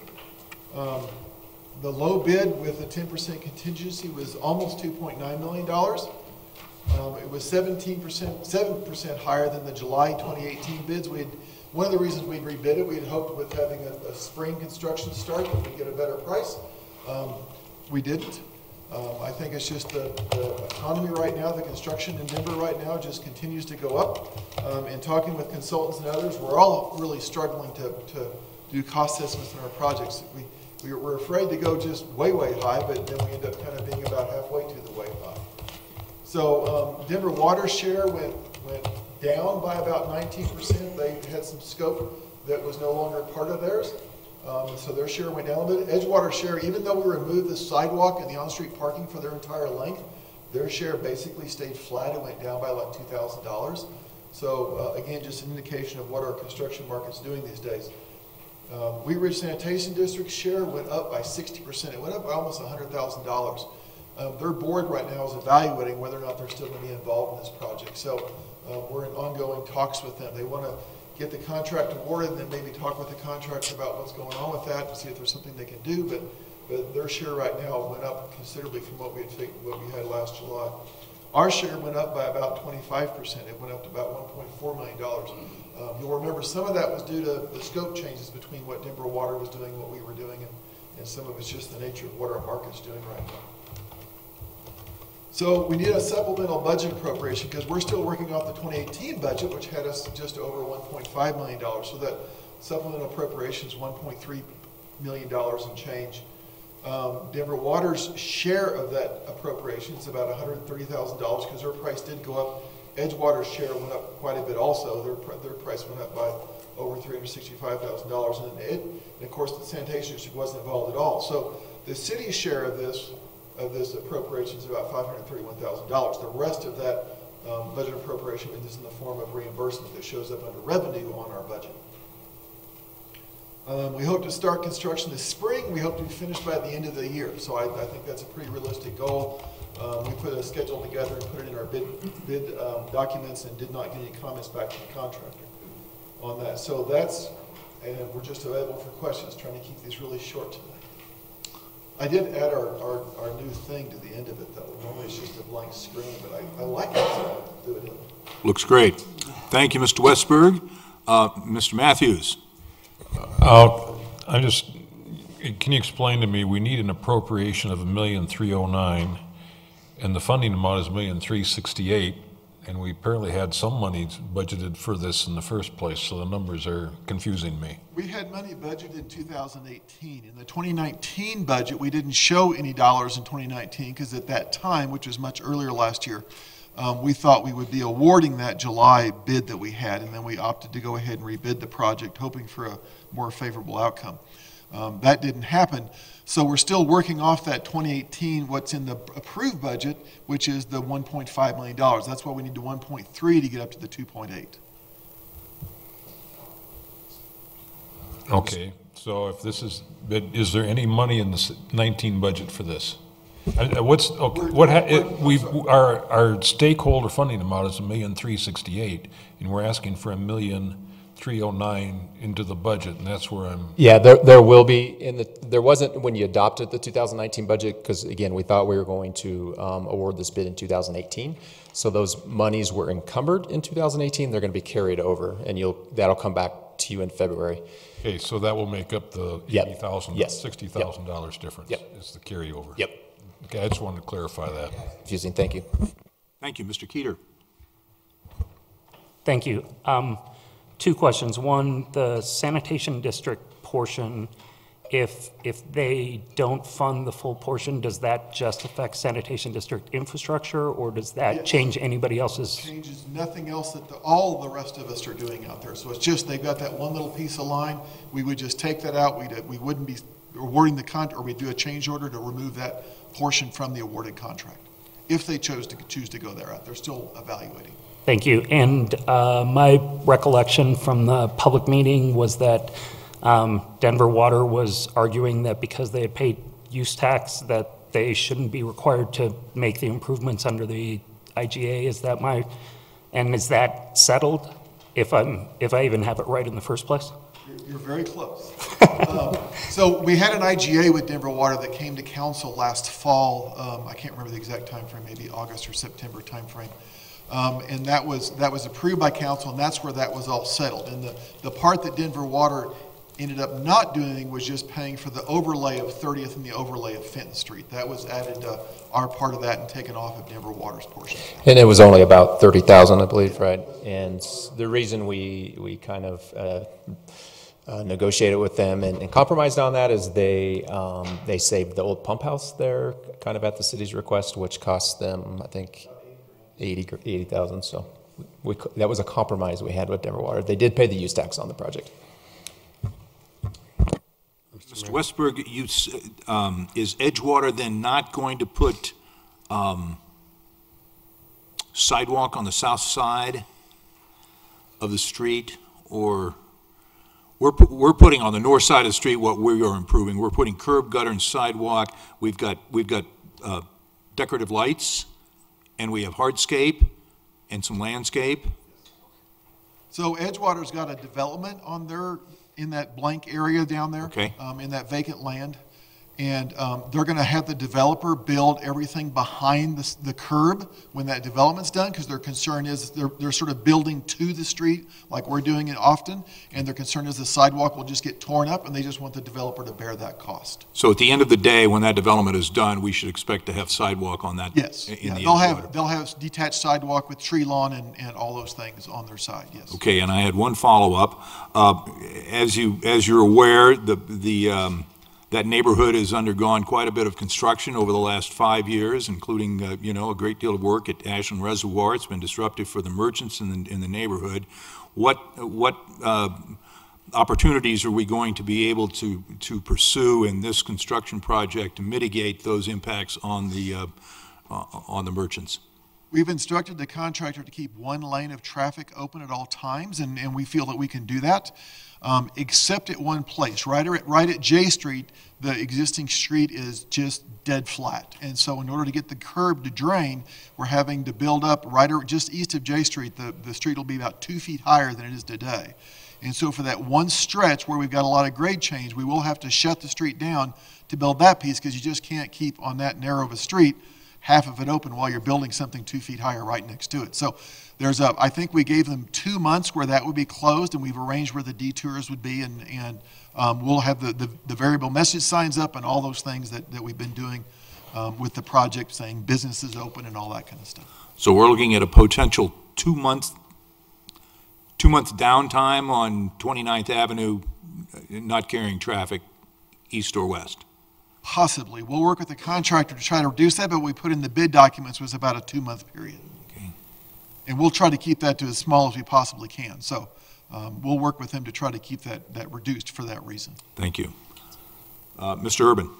Thank you, Mr. Mayor. Mark, you mentioned about Denver Water reducing the scope of their project. What What was reduced or cut out of their The project? scope was just that overlay being shifted from theirs to ours, so that was part of that change in their pricing, was that some of that dollars that was overlay came over to our side instead of being on Denver Water side. That's the only thing. All the other stuff that Denver Water was committed to in the special use permit is going to be done still.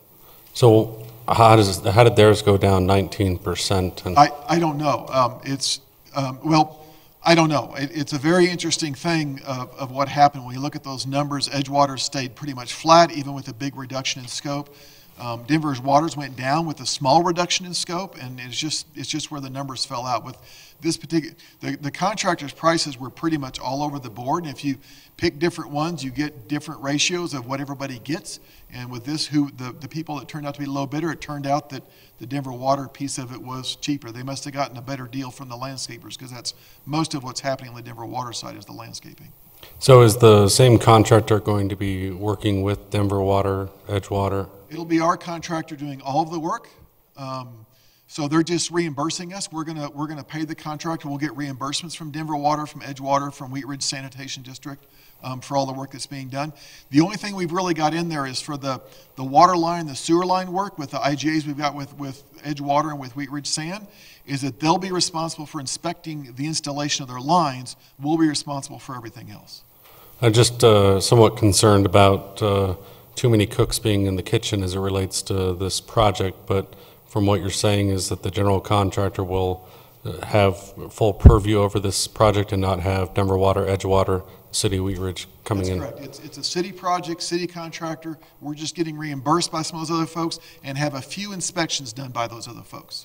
And is the reimbursement contingent on anything from Denver Water's perspective, or what does it take to get that money? Basically, we get those pay applications, we'll pay the contractor, we'll forward those on to our funding partners, tell them what percentage or what share of each one of those is theirs, and we expect them to and most of those agreements all say that they'll reimburse within 30 days or something like that. That's all in the IGAs that That's all in the, it's all spelled out in all the various IGAs we've got. Yeah. All right, just want to make sure the IGAs are upheld. Thank you. Additional questions for Mr. Westberg? Then a motion is in order. Ms. Hoppy. Thank you, Mr. Mayor. I move to approve Resolution 07-2019, a resolution approving a supplemental budget appropriation in the amount of $1,309,906.04, and motion to award the approved subsequent payments to Goodland Construction, Inc. of Golden, Colorado for the West 29th Avenue realignment project in the amount of $2,618,996.40 with a 10% contingency of $261,809.64 for a total of $2,879,906.04. Do I have a second? Second. We have a second by Mr. Keeter. A discussion on the motion. Hearing none, will the clerk please poll the council? Motion carries 7-0. Thank you, Mr. Westberg. Mr. Matthews, would you please introduce item number 5? Thank you. Resolution number 08-2019, a resolution approving an intergovernmental agreement with the City of Arvada regarding street improvements at the Wheat Ridge Ward Station area. At the issue is the Wheat Ridge Ward Station area is one of the 4 projects in the city's Investing for the Future bond program, which is benefiting from $12 million from the voter-approved temporary 1/2 cent sales tax. Wheat Ridge and Arvada have been cooperating in assessing improvements to several streets in the station area. In order to continue that cooperation through design and construction, including sharing the costs of the improvements, an intergovernmental agreement is necessary. Thank you. And I understand, Mr. Westberg, we have another short presentation. PowerPoint. And if I should have asked you to introduce yourself. Mark Westberg, Project Supervisor, Public Works. Thank you. Please continue.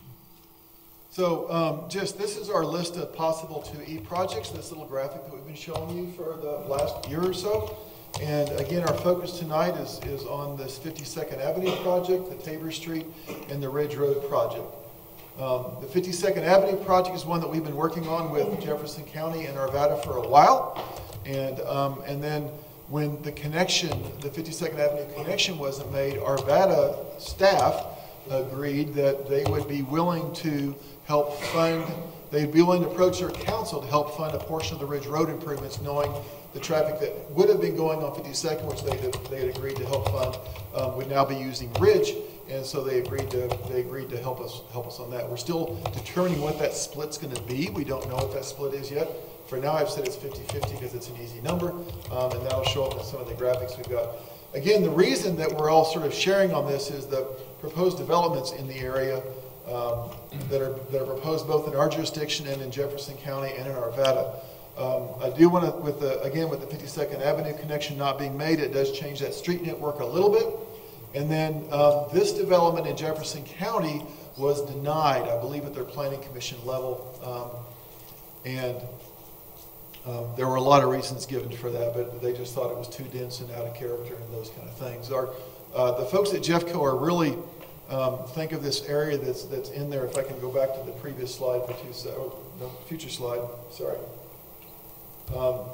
This is that same area. This is where the 52nd Avenue, just as orientation, this 52nd Avenue connection is not being made. This is 52nd Avenue over to Ward Road. The stuff in blue is Jefferson County, and the stuff in green then is Arvada. Jeffco's starts at Ward Road and then goes east forever until you sort of hit stuff in Golden. So they've got a big chunk there. But this little piece that's left behind is kind of an enclave that they seem to want to divest themselves of, and I think that's one of the primary reasons this didn't get approved. They'd rather have that area that gets developed annexed by somebody. And I think we in Arvada both are not very anxious to annex it because it's probably going to be residential there by the station. So we'll just see how that plays out. But Jefferson County, as I mentioned in the staff report, they contacted us a couple of weeks ago and said, our board has decided not to be involved financially in the 52nd Avenue project. So I have sort of a series of graphics just to kind of break down what's happening on 52nd Avenue. By jurisdiction, this is how it breaks down. Because we've got the south side and a little piece on the north side there on the east end, we've got about 58% of 52nd Avenue is in our jurisdiction. Jeffco by far has the next big chunk, which is 31%. However, what we had decided, because Arvada has been a great partner in this, they've recognized that with the 52nd Avenue connection or without it, that a lot of the traffic on this road is probably going to be theirs. And so we had all sort of split this 40-40-20, which certainly was in our favor, as just a guess of where to sort of start these negotiations. We based the traffic, and we did a traffic analysis that turned out really, really close to that 40-40-20. It was 35-46-19. And because Arvada's been such a great partner, we had proposed just to go ahead and pick up the 40% ourselves. And just because it keeps the math really easy. We pay 2 parts, Arvada pays 2 parts, Jeffco pays 1 part. However, with Jeffco pulling out now, we are now, Arvada has said, hey, if you're willing to foot the bill for 50%, as a staff level, we'd be willing to recommend to our council that we foot the bill for 50% also. And so that's what we're moving forward with at this time. I did mention the staff report. When Jeffco first gave us the news, I sent an email blast to all the folks that are sort of involved and said, you know, we can just build the south side ourselves. We don't have to build anything on the north side. We can accomplish everything we want to accomplish.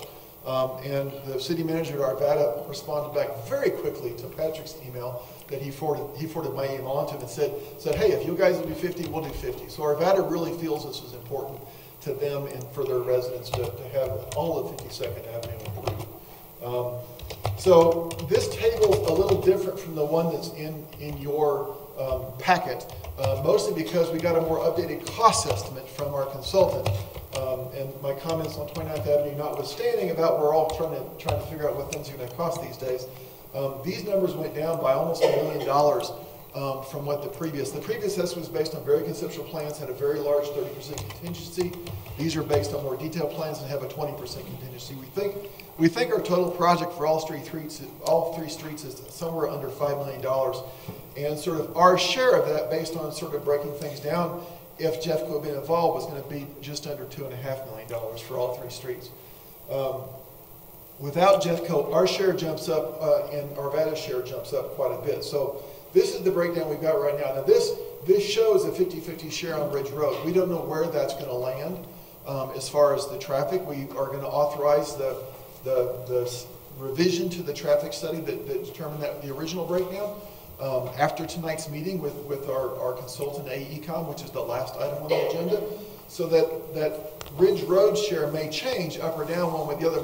My guess is our share might go up with that, but I still think we'll be under the $3 million for all three projects for the city share, which is about what we had targeted in our sort of internal budgets on this project. So even with Jeffco pulling out, I guess my message is it's not the end of the world. Arvada has continued to be a great partner with us, and we think that we can still get some really great streets out of this with everybody's help up there. So our next steps is we're doing some public outreach here in January and February. We had a series of small group meetings, or what we affectionately call our block by block meetings, last Wednesday night on the 23rd. We had great turnout, including at least one council person. And we had like 20 people show up for the 52nd Avenue meeting. We had another handful of folks, some that were not invited, but we let them stay anyway. And then we had 3 of the 5 properties on Ridge that we've got to acquire right away. They showed up, and it was the 3 eastern properties. We had great discussion with them about what the right-of-way acquisition process, what that means, what eminent domain means. I totally mentioned that we did not have authority to do that yet, but he just said, I want to talk about the elephant in the room, and I said, council didn't give me authority to do that. We hope to come to a reasonable negotiation with everybody. So we had great conversations at that. We're going to have an open house next Wednesday night at the Rec Center that we're inviting a much larger audience, including a couple of HOA up in Arvada, so that they can come, because they're very, very concerned. The Rainbow Ridge folks are very concerned about what's happening down in this part of the world. In February, we hope to come before council for street width designation for the 3 streets. And then we're working on them now, but through April, we'll be doing construction plans. We hope to get our right-of-way sort of pre-acquisition stuff done here by the end of February. And then March through May, work on our right-of-way acquisitions from those 5 properties on Ridge Road. And then we do bidding and award through June and July, and then hopefully start construction in August, and then wrap up next year sometime. So that is, and I so that's all I've got. Thank you, Mr. Westberg. I don't have anyone from the public signed up to speak on this. Is there anyone here tonight who would like to speak on this issue? Then I see no one, so I will open it up for questions from council. Ms. Davis. So is there any chance that Jefferson County is going to participate in this? I don't think so. My sort of impression from them, and I'm going to try really hard not just completely throw them under the bus here. Arvada has been a great partner. Jeffco staff has been partnering with us, but has always seemed very hesitant. And I think it's just because they're concerned about where their board was going to land on this project. There really is sort of an outlier for them. And my guess of what's going on with Jeffco right now is that if it touches another jurisdiction, they're going to let the jurisdiction deal with it. If it's wholly within Jeffco, then they'll deal with it, is sort of my impression. They seem to not have a lot of money to go around. They were going to, like on this project, they were going to reimburse us over a 3-year period. So they were going to give us like $200,000 a year over 3 years. So it just, I think they're out of it. And we haven't talked with them about what this means during construction. Like, are you going to make us pull a right-of-way permit or those kind of things? One of the conditions on them contributing when they were going to contribute was that we had to annex the north half of the road, which we weren't all that excited about doing because there's no real point in doing that. So we've lost them as a funding partner, but we also lost the condition of annexing the north half of the road. So we'll see where all this shakes out, but I don't think they'll be involved as a funding partner on anything we're doing up there at this point. Thank you. Additional questions? Mr. Mayor. Mr. Mayor. Mr. Urban.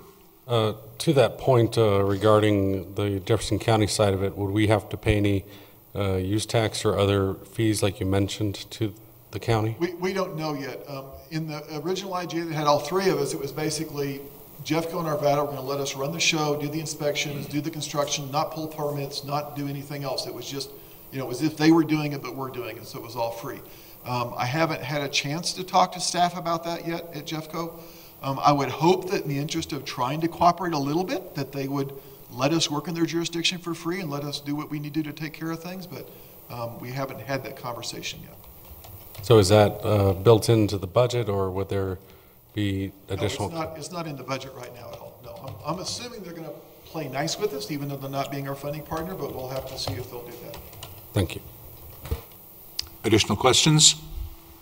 Mr. Matthews, a motion is in order. Thank you. I move to approve resolution number 08-2019, a resolution approving an intergovernmental agreement with the City of Arvada regarding street improvements at the Wheat Ridge Ward Station area. Second. We have a motion and a second. Is there discussion on the motion? Seeing none, will the clerk please poll the council? Motion carries 7-0. Thank you. Ms. Davis, would you introduce item number 6, please? Thank you, Mr. Mayor. Resolution number 09-2019, a resolution approving a memorandum of agreement with the Federal Highway Administration, the Colorado State Historic Preservation Officer, and the Colorado Department of Transportation for the Wadsworth Boulevard Widening Project for environmental assessment. The issue, April 2015, the city was awarded funding for the Denver Regional Council of Government Dr. Cog Transportation Improvement Program, TIP, to improve Wadsworth Boulevard from 35th Avenue to 48th. The Colorado Department of Transportation and the State Historic Preservation Officer have determined that the project may have an adverse effect on 3 historically significant properties, so a memorandum of agreement is necessary between the Federal Highway Administration and the State Historic Preservation Officer, CDOT, and the city. I'll let Mr. Westberg go over the rest of it. Thank you. Mr. Westberg, we have a brief presentation here. Please continue.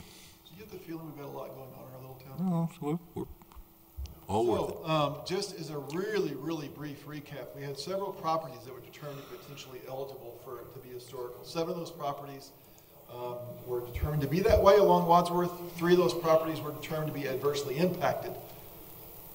And this is our graphic of the Wadsworth corridor. So there was the church on 38th Avenue, just east of Wadsworth.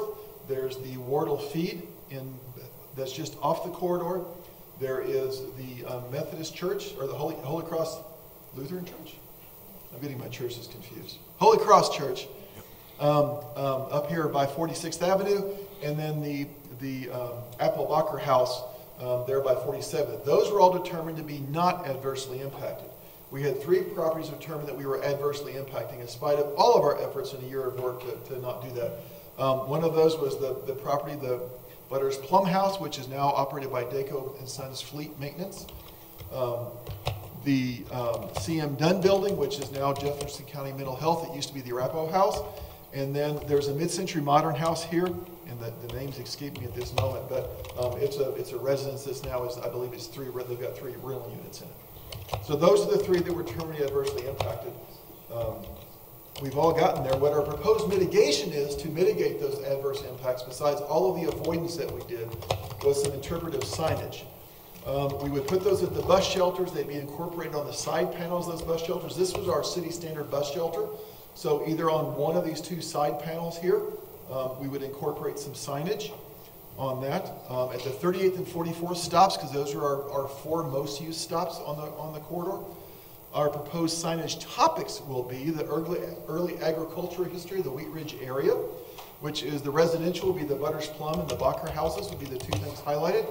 The commercial stuff would be Wardle Feed and the Wilmore Nursery, which was located at the northwest corner of 38th and Wadsworth, and is apparently where the Carnation started. And then the other set of signs would be highlighting the post-war expansion of Wheat Ridge. And so, again, the residential property would be highlighting the Davis House. That's that flat-roofed mid-century modern house up at 47th. The commercial would be the Lutheran Church, the CM Dunn Building, and the Fordland dealership, which is now the Corners development. When we were working with the state historian, she really thought the old Fordland buildings were a great example of the commercial development at that time. So we were so glad that the Corners people took those down for us before she was able to declare them historic. The sign locations would be at the opposite corners, the intersections at 38th and 44th. And just sort of some examples of signs. We have lots of options. We've just started the design of these. We're getting our graphics folks outlined. But this is one example, which is a full color sign. These would be done in a material that would be resistant to graffiti and like cutting and all those kind of things. So they'd be very, very durable materials. But this is an example of some full color signs. And then this is an example of something that's more of a, I want to say black and white, but it's really more like brown and white. It's more of a sepia kind of look, if you're familiar with that. We might do something more like this. It talks about our early agricultural history, the post-war expansion, and then sort of highlights those buildings that I talked about earlier and what was going on with those. There's a quote from the Fordland dealership when they first opened that talked about he envisioned Wadsworth being 4 lanes and all this stuff back when it was a little 2-lane road. So it's kind of a neat quote that we might try to incorporate into that particular sign. So that's all I've got for this one. This is a fairly standard document. There's a bunch of parties involved because we're the ones doing the work. FHWA has oversight. CDOT is overseeing us, and then SHPO is involved also. That's our acronym for the State Historic is SHPO.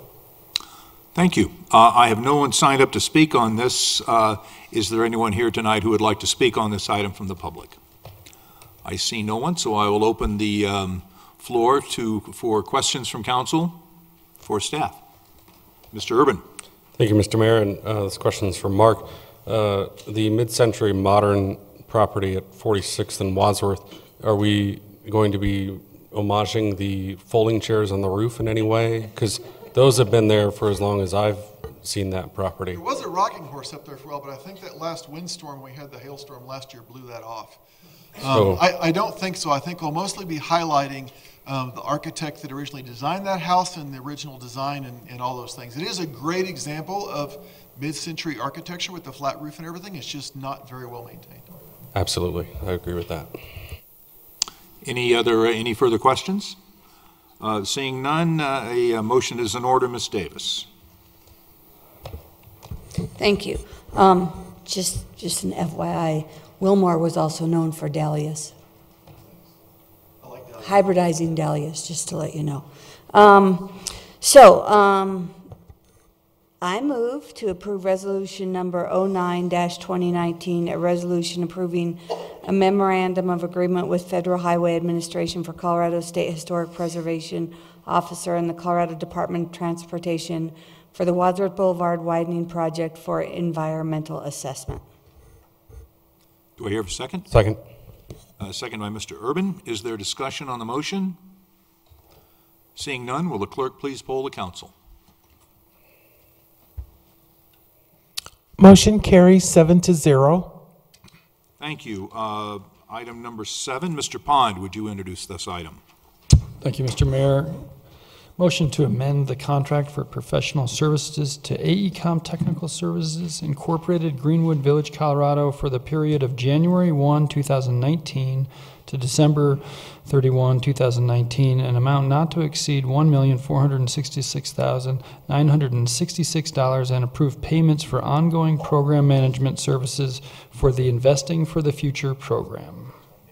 Thank you. And we have a presentation by Mr. Nguyen. Yes, we do, Mr. Mayor. Thank you. Just as short. For the record, my name is Steve Nguyen, Engineering Manager for the Public Works Department. In November 27, 2017, the council approved the original contract to retain AECom to provide service for our 2E project that is Investing for the Futures. And in that contract, we also stated in there that each year we were to review the scope and fees for each year. Again, the project have different needs from year to year, so we put that in there for that very reason.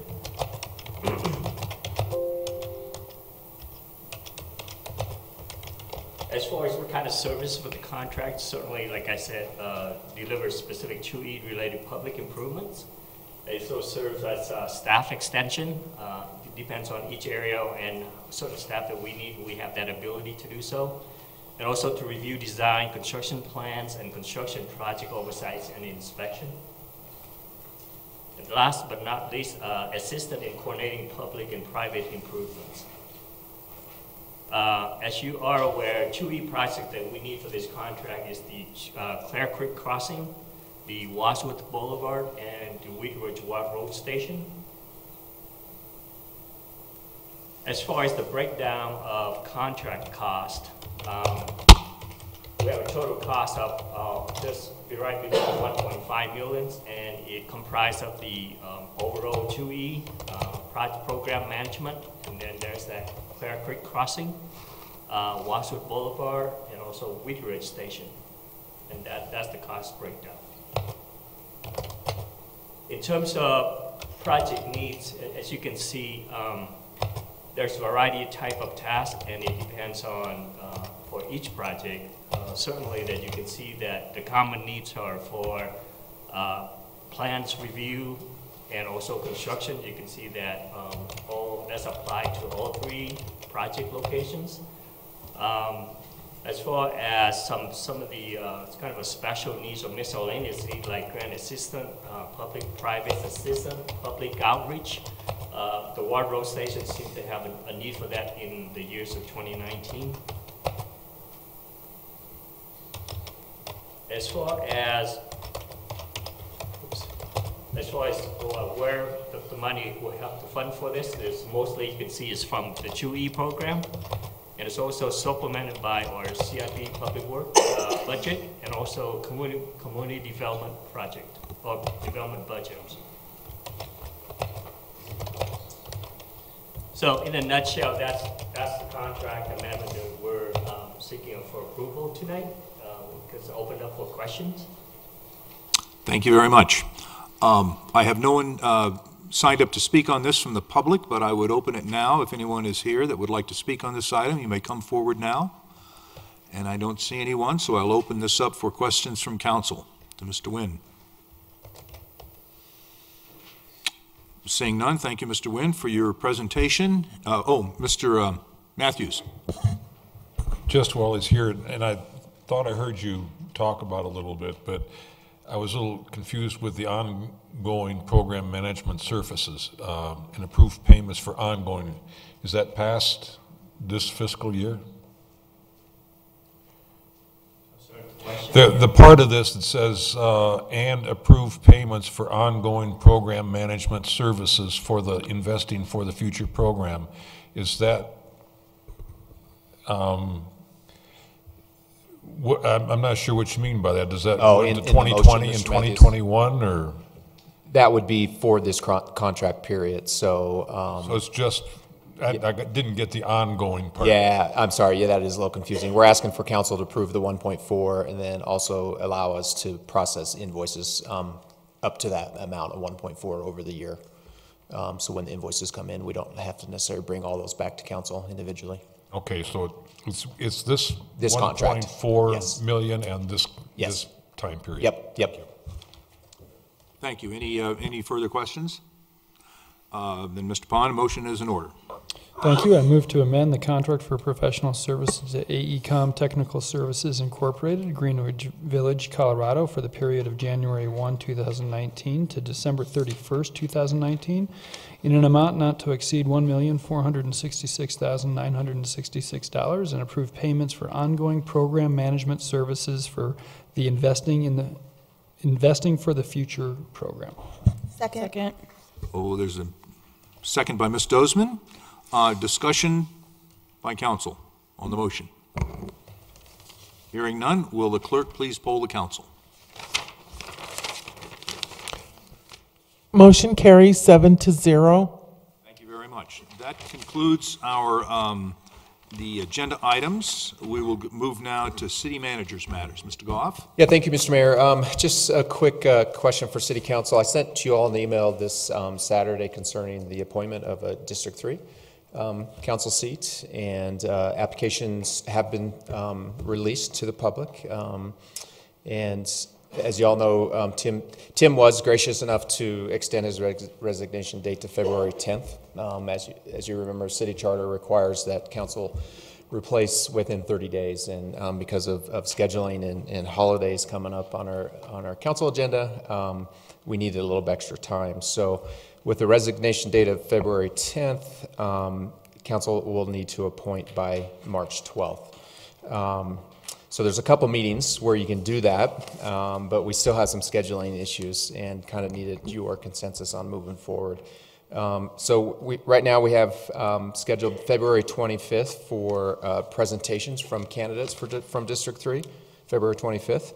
And then we could appoint that person on March 4th, which is the next meeting, but that's a study session, so you'd have to call a special regular meeting. The March 11th meeting would be the next meeting before the March 12th deadline. However, the mayor and council members Pond and Dozeman will be out at the NLC conference. So I'm recommending that you do the candidate presentations and appointment the same night of February 25th to meet the 30-day. I'm not sure if you want to do that. It'd be a little different than doing the District 1. But the deadline, we have to do it by March 12th. So I think your two options are February 25th, take presentations from the candidates and also appoint that evening, or March 4th, call a special meeting before or after the study session to make the appointment. Okay, I believe Mr. Pine has a comment on that. I do. In some ways, this, because of travel schedule and how this all comes together, it's going to be a little bit different than what we just went through no matter what. In one regard, it would be to push it to the February 25th, the same night that the candidates do presentations. In the other case, it would be essentially conducting a special business meeting in the night of a study session in order to do that. I have thought about it a little bit.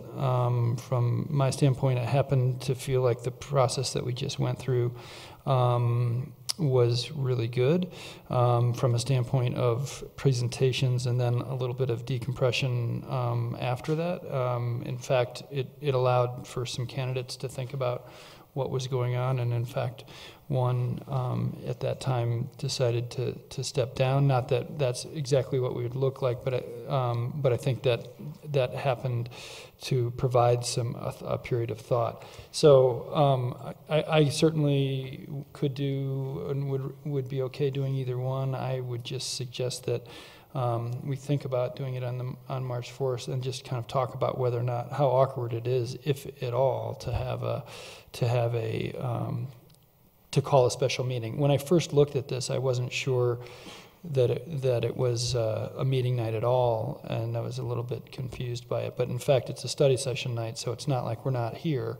It's just that we're down there as opposed to up here. And so, I would kind of ask everyone to maybe chime in on the pros and cons of either way. Ms. Hoppy. My preference would be to have the time in between and not to do both of them on the same night. It feels too hurry up, and also gives you an opportunity to for us to be able to follow up with any questions that we may have with the candidates' presentations, and so I would prefer to call a special meeting on the study session night. Other opinions, Mr. Urban? Thank you, Mr. Mayor.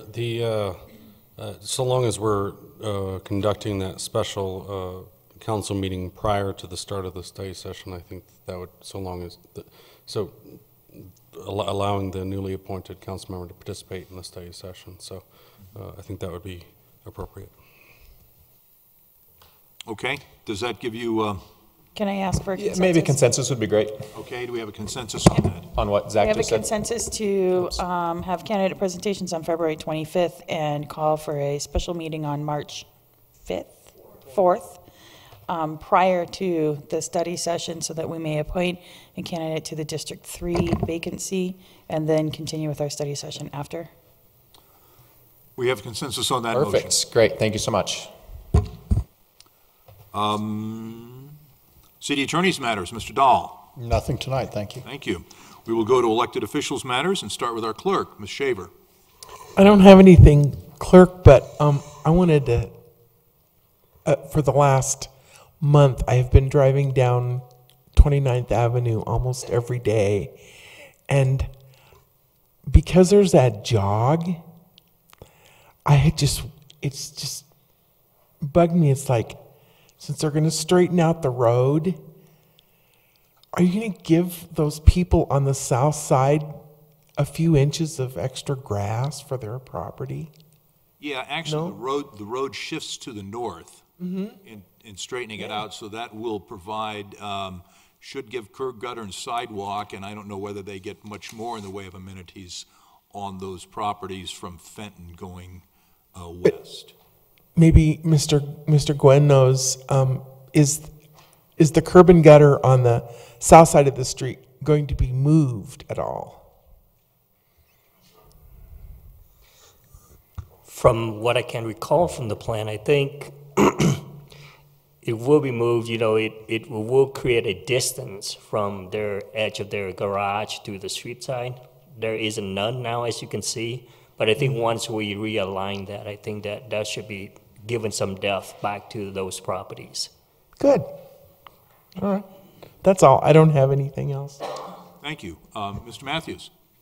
Thank you, Mr. Meyer. I'll try to keep this brief. I have about 4 items. And my main point here is that I appreciate the effort that the city is starting to make to get information published on our website and on the home page. If you will remember, there is items of interest that is kind of a ribbon, so there's little arrows that show up there, so you can scroll left to right to see what's going on in the city. And as an example, on the website today, we have a notice that we need volunteers for openings on Wheat Ridge boards and commissions. We have needs on 7 boards right now to fill 15 positions. So I would urge everyone to try and get involved in our city, and this would be a good place to do it. And applications are due February 1st. Also, there is a notice there of an environmental assessment for the I-70 Kipling interchange. And it'll be available for public review from January 25th to February 24th. It provides detailed evaluation of the proposed action and design. CDOT will host an open house meeting on February 12th to share information. And I think it is really important that as many people can be involved in that discussion as possible. And also information can be found on the project website, but on our website there are links to get you to other websites. And also there's another notice there from the Wheat Ridge Police Department. It is forming a community advisory committee to engage in open dialogue about the delivery of law enforcement to our area. The committee will meet every 2 months to discuss relevant issues. And if you would go to the website and read the advertisement, I think it'd be very interesting and certainly a thought-provoking look into how our city works and how our police department and our codes officers work. If you have questions, there's also there a phone number where you can call the police department and get more information. So again, I urge everyone to be active and involved in our city issues.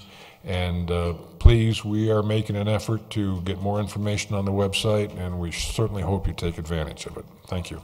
Thank you. Ms. Dozman. Nothing tonight, thank you. Thank you. Ms. Davis. Nothing, thank you. Mr. Pond. Nothing tonight. Thank you. Ms. Hoppy. Nothing tonight, thank you. Thank you. Mr. Urban. Thank you, Mr. Mayor. I just wanted to bring to council's attention some legislation that CML is strongly opposed to. This is HB 19-1086, which is, as defined by CML, as an unfunded mandate. And basically what it says is that beginning in 2022, the House bill will require all local governments conducting their own public inspections to employ journeyman public plumbing inspectors. Additionally, beginning in 2020, local governments will be required to develop and post on their website standard procedures concerning contemporaneous reviews. And when CML sent out a survey to its member municipalities, only 2 responded saying that they employ journeyman or master plumber inspectors. The remainder of the survey respondents indicated that they use ICC certified inspectors or rely on state inspectors. So there will be a hearing on Wednesday at the state capitol regarding this bill. So if anybody would like to testify for or against it, you're more than welcome to attend. Thank you very much. Mr. Keeter. Thank you. I just wanted to thank the council for this opportunity, and I am looking forward to it, and I hope and expect to justify your faith in me in appointing me to this position tonight. Thank you very much. I would like to congratulate Mr. Keeter on being elected to the council. I would like to thank Mr. Simbai for putting his application in, and I hope that we will see you again in our city council. And there are, as Mr. Matthews said, there are openings on boards and commissions, and I hope that you'll continue to play an active role in our community. I would like to thank Mr. DiTullio and Ms. Duran for their service on our council and in our city. They've done good work here, and I wish them good luck and good speed on their current endeavors. And I would like to particularly thank Mr. Tim Fitzgerald for the yeoman service that he's provided our community. He's truly been an asset on this council and on other civic and social engagements that we have in this city. A real a man of conscience and a man that's done great work in our community, and I thank you very much, Tim, for your service. If there is no more, Mr. Urban? I'll have to excuse myself from the study session. My wife is out of town, and I have to go tuck the kids into bed. Very good.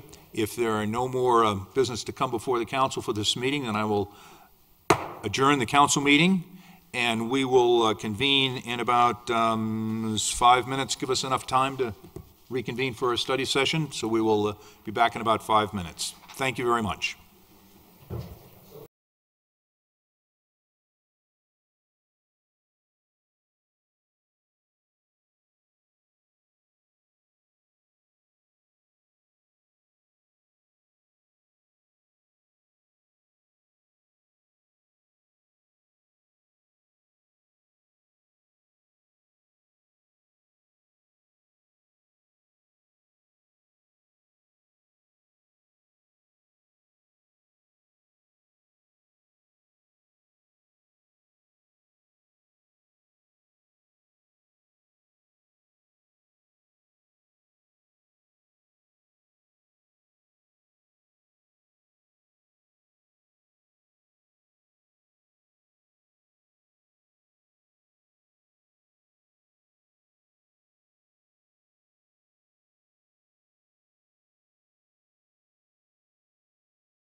Okay. Just do this.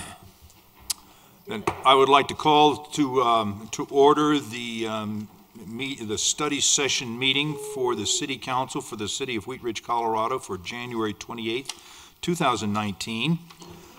We have one item on the agenda. We are meeting in study session after a regular council meeting, and in accordance with council rules, we have taken public comment on the agenda item for the study session prior to the study session at the beginning of the city council meeting. So we will not have public comment at this time. So we'll go right into item number one. Mr. Goff, do you have any presentation on this? Or Mr. Dahl, you want to hit it, or do you want me to introduce it, or? Maybe just a quick reminder. So, council or city charter requires that council or can set its own rules, and council rules say that city council will review these once a year. We did review these quite a while ago in 2018. We never got back to bringing these back to council for further revision, but there was some discussion at a study session. Mr. Dahl made some of those changes. We had the mayor look at it also for some wordsmithing and other issues. So what's in your packet is a combination of what City Council asked Mr. Dahl to make changes to, some changes I recommended, and some changes that the mayor had. So maybe I'll let Mr. Dahl just talk about, I think it's really just one main section that he made some significant changes to, and he can speak to that. That's correct. You know, the discussion council had, I think it was at study session. It was sometime in 2018, seems like a long time ago now, but as council will recall, there was a pretty extensive discussion, and we delved pretty deeply into particularly Article 2, Citizens' Right to Speak. And so that section got reworked significantly, but there was a long discussion. I took a lot of notes, and deference to council, I think, you know, council, as we worked through the various issues, you know, had consensuses all the way along that pretty well, I thought, gave me the direction to write things. So the changes here aren't things that where you said, well, try something and here it is. They really represent, now certainly you can change your minds, that it's your rules, but I'm letting you know that this really represents what I'm pretty sure you said, and beyond just saying, I think there was pretty good agreement. Now, understanding that, I suspect there will be still some additional changes, but that's my recollection. I made a lot of notes that night, and I went home and worked on it right away before I forgot all the subtleties. The mayor has seen this and done some wordsmithing edit to it and made some corrections that I think were necessary, and this is the result of both of those. So we can take it up any way you like, and I can make notes. As you know, under your council rules, you look at something on one meeting and then you can approve it on the next meeting. So this is a study session, probably. So we'll see where you come out and what kind of, you can organize it any way you like, but I'd like to be able to make notes as we go through so that I can actually finalize. Thank you. I have about a half a dozen things, a couple of substantive stuff, and about 3 or 4 editorial just cleanups, but I would pass to the other council members for questions, discussions. Let me just, then I'll go ahead and start. If you want to start with the opening page, Mr. Dahl? Yep. A space between "of the" and "city council." Okay. And Mr. Mayor, just so you know, we went ahead and accepted most of your formatting and grammatical changes. Yeah. So those may not show up in the packet that we presented to City Council. So if it was non-substantive and it was just a formatting thing, we went ahead and accepted them into the document. I know you accepted most of them. Oh, did we miss that one? I'm sorry. Okay. You should have done all of them, but that's okay. Okay. On going to, and this is more of a substantive change, on Roman numeral 2A, 4,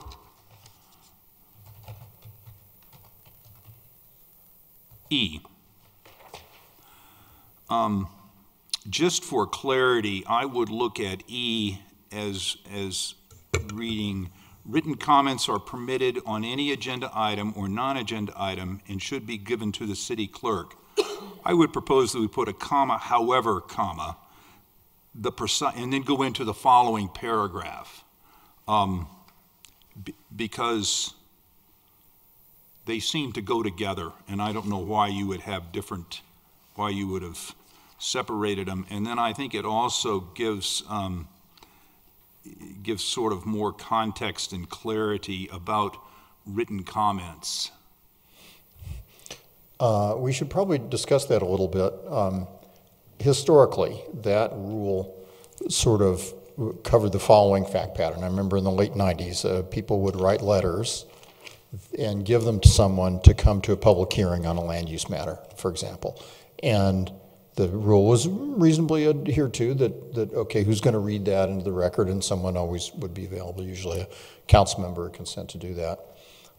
Since that time, you do have hearings and other non-hearing agenda matters where people bring things. You got some tonight that were handed out. And I think what has evolved, I guess, is that people bring things and they speak to you and then they give things to you, quote, for the record. I think it, frankly, would be difficult now to read into the record the documents people bring.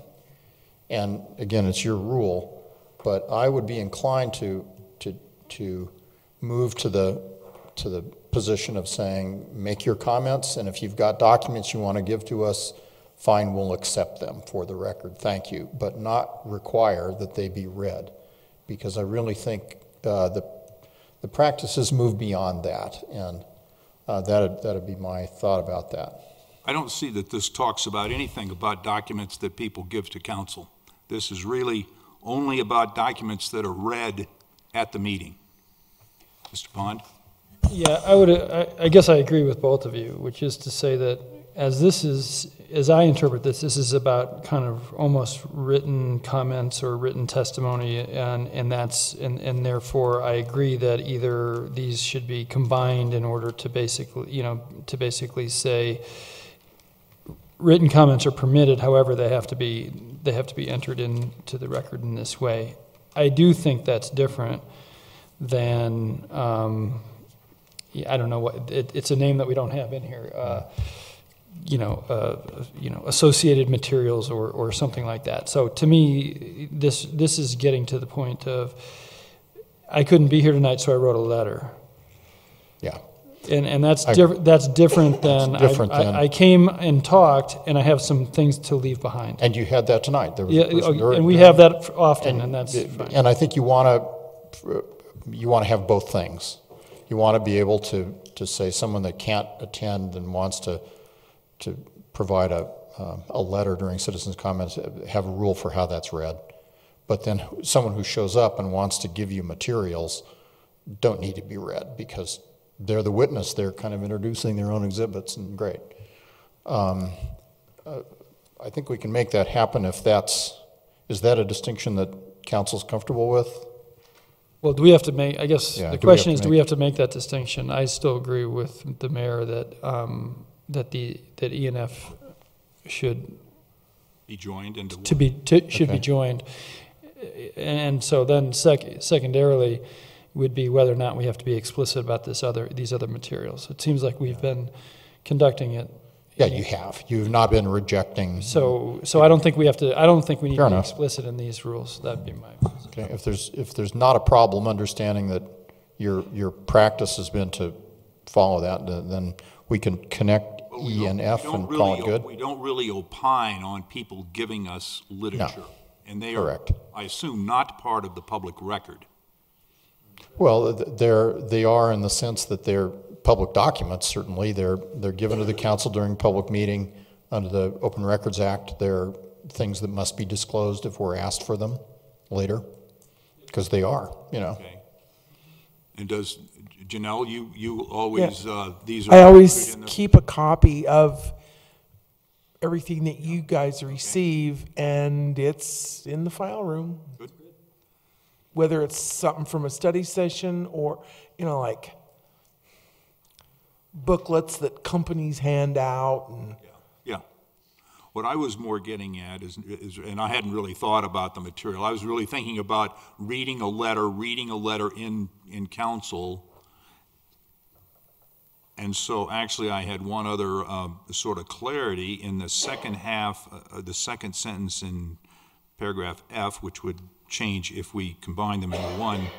And I was going to propose a council member or the city clerk may read comments into the record, and I was going to add, at the written request of the writer, because up above there, in the start of E, we say written comments are permitted on any agenda item to be included in the clerk.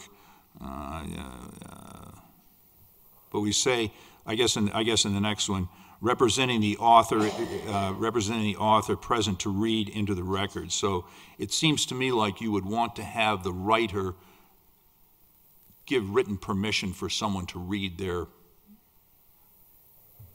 their words into the record. And that's capturing the situation in which someone can't attend and they're sending a letter. So a council member or the city clerk may read written comments into the record at the written request of the writer, and then continuing with the approval of the majority of the council, and then limited to 3 minutes. We can certainly do that. If that, Mr. Keeter. Yeah, turn the mic on, please.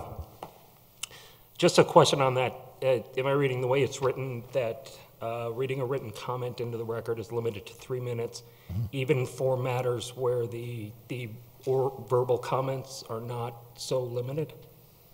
No, the verbal comments are. This would be under. Oh, so not. Yeah, citizens' comments on non-agenda Okay. items, where we have, say, a quasi-judicial hearing, we don't impose any time limit on the speakers, other than, as happened, I think, at the meeting you were at, where there's a whole bunch of people in a different situation.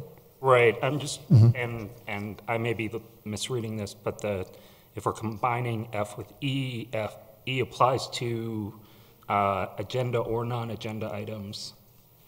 But then, if that's combined, then the written comments would be limited to 3 minutes, even though we would need verbal comments wouldn't necessarily be so limited. Yeah, we would need to make an amendment or a change there in order to encompass agenda and non-agenda items.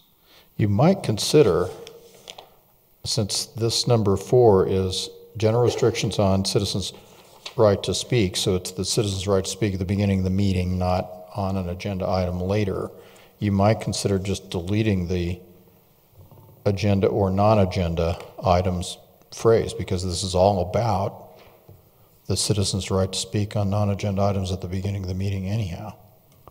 So I think that's kind of misleading, isn't it? I thought this was really, number 4, a general restrictions on a citizen's right to speak. So I didn't know whether, to me, it would sound like it encompassed both agenda and non-agenda items, unless we were more specific. Yeah, you're right. But maybe we could just even so. I don't think you need it, because really, it's under a heading of here's your general restrictions. Written comments are permitted, and it should be given to the city clerk. I mean, you don't need to say agenda or non-agenda in that context, do you? But you could say any such individual reading is limited to 3 minutes on non-agenda items. Correct. On non-agenda, okay. Does that? Yes. Does that clarify that? It does. Good catch, Mr. Keeter. And similar in item C, it refers to agenda items. So if this is just about the general citizen's right to speak, that reference probably comes out too? No, the mayor's right on that. This is more general, and it kind of covers both. And that is true. When we're actually on a topic, then it's, and as happened earlier in the meeting, I think the presiding officer is always really pretty good about giving a lot of latitude to people. People have a concept of something of relevance, and I think you have to just honor that, and it is your job to disregard some and not rather than slicing it out. But no, I think we need that there. I'm thinking if you combine E and F as described, add on non-agenda items at the end, include at the written request of the author as suggested, then you've, I think, done it. It might be helpful to add a sub-paragraph, whatever it's coming up to, H or whatever, that says that any speaker may submit written materials to supplement, their comments. They do. You don't really, I suppose, need a rule for it, but what that does then is distinguishes those written materials from the stuff that gets read. And in the future, I can see a council member saying, how come this isn't being read into the record? And, it might be nice to have kind of a home for that. So just a separate sentence. Yes. In a new subheading, that's right. A speaker may provide written literature to the council. Yeah. Objections to that? No objections? Sounds okay. Okay. All right, what's next? Mr. Mayor? Yes, ma'am. While you're on this topic, are you leaving in the part that says with approval of the majority of council? Yes.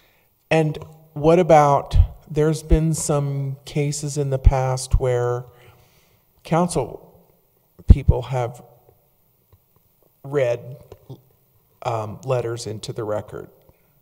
Yeah. The way that I see it, if you're going to read a letter, you need approval of the council. Is that the way you read it? Mr. Yes. Hall? Yes, if it's a letter from someone other than a council member, yes. And that's happened in the past. A council member has said many times, I can recall, hi, I have this letter, so-and-so, my constituent wasn't able to come. I'd like to be able to read it into the record. Consent of the council to do that. It's granted, it gets read. Okay. That's how I think the rule reads, and I think that's how it's been applied. Okay.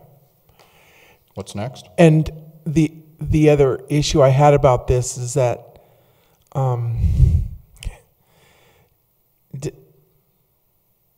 a couple of times I can think back to getting letters from people, would you please read this into the record? And if you're going to allow that, I can envision some of these, when things get contentious and there's, people could just barrage with, please read this letter, please read this letter, please read this letter. And then what's going to happen? Ms. Janelle, I think in that case, like if we say we have 50 letters and that have been emailed to us, and we're going to, add them to the minutes or, add them to the packet or something, I think that's probably a better way to go. Because you can ask, can I read these into the record, these 50, and as council, we can say, no, we'd rather you just put it into the minute. So I think that in a case like that, we have two different ways to address that. Put it in the record. We can just put it in the record. To make a copy, or... And for it to be understood that, like, at some point it becomes cumbersome to have a well-run meeting when we have to read 100 emails. Exactly, that was my point, yeah. Okay. But frankly, I think the rules as written, especially if we add you can present written materials for the record, provides for that and gives the council the tools to navigate a situation where there's one letter, great, let's read it. Where there's 50, great, let's do this instead. I think as written, you have the tools to do either thing. Are we including the phrase at the written request of the writer? Yes, I have that note. So if we don't have a specifically in writing, I authorize Ms. Hoppy to read this letter into the public record, does that preclude it from being read into the record? If you add that, then that's the result. Now, the outcome of that is it doesn't get read into the record, but it's still given to the council. Part of the record. Still part of the record. So. Okay. What's next?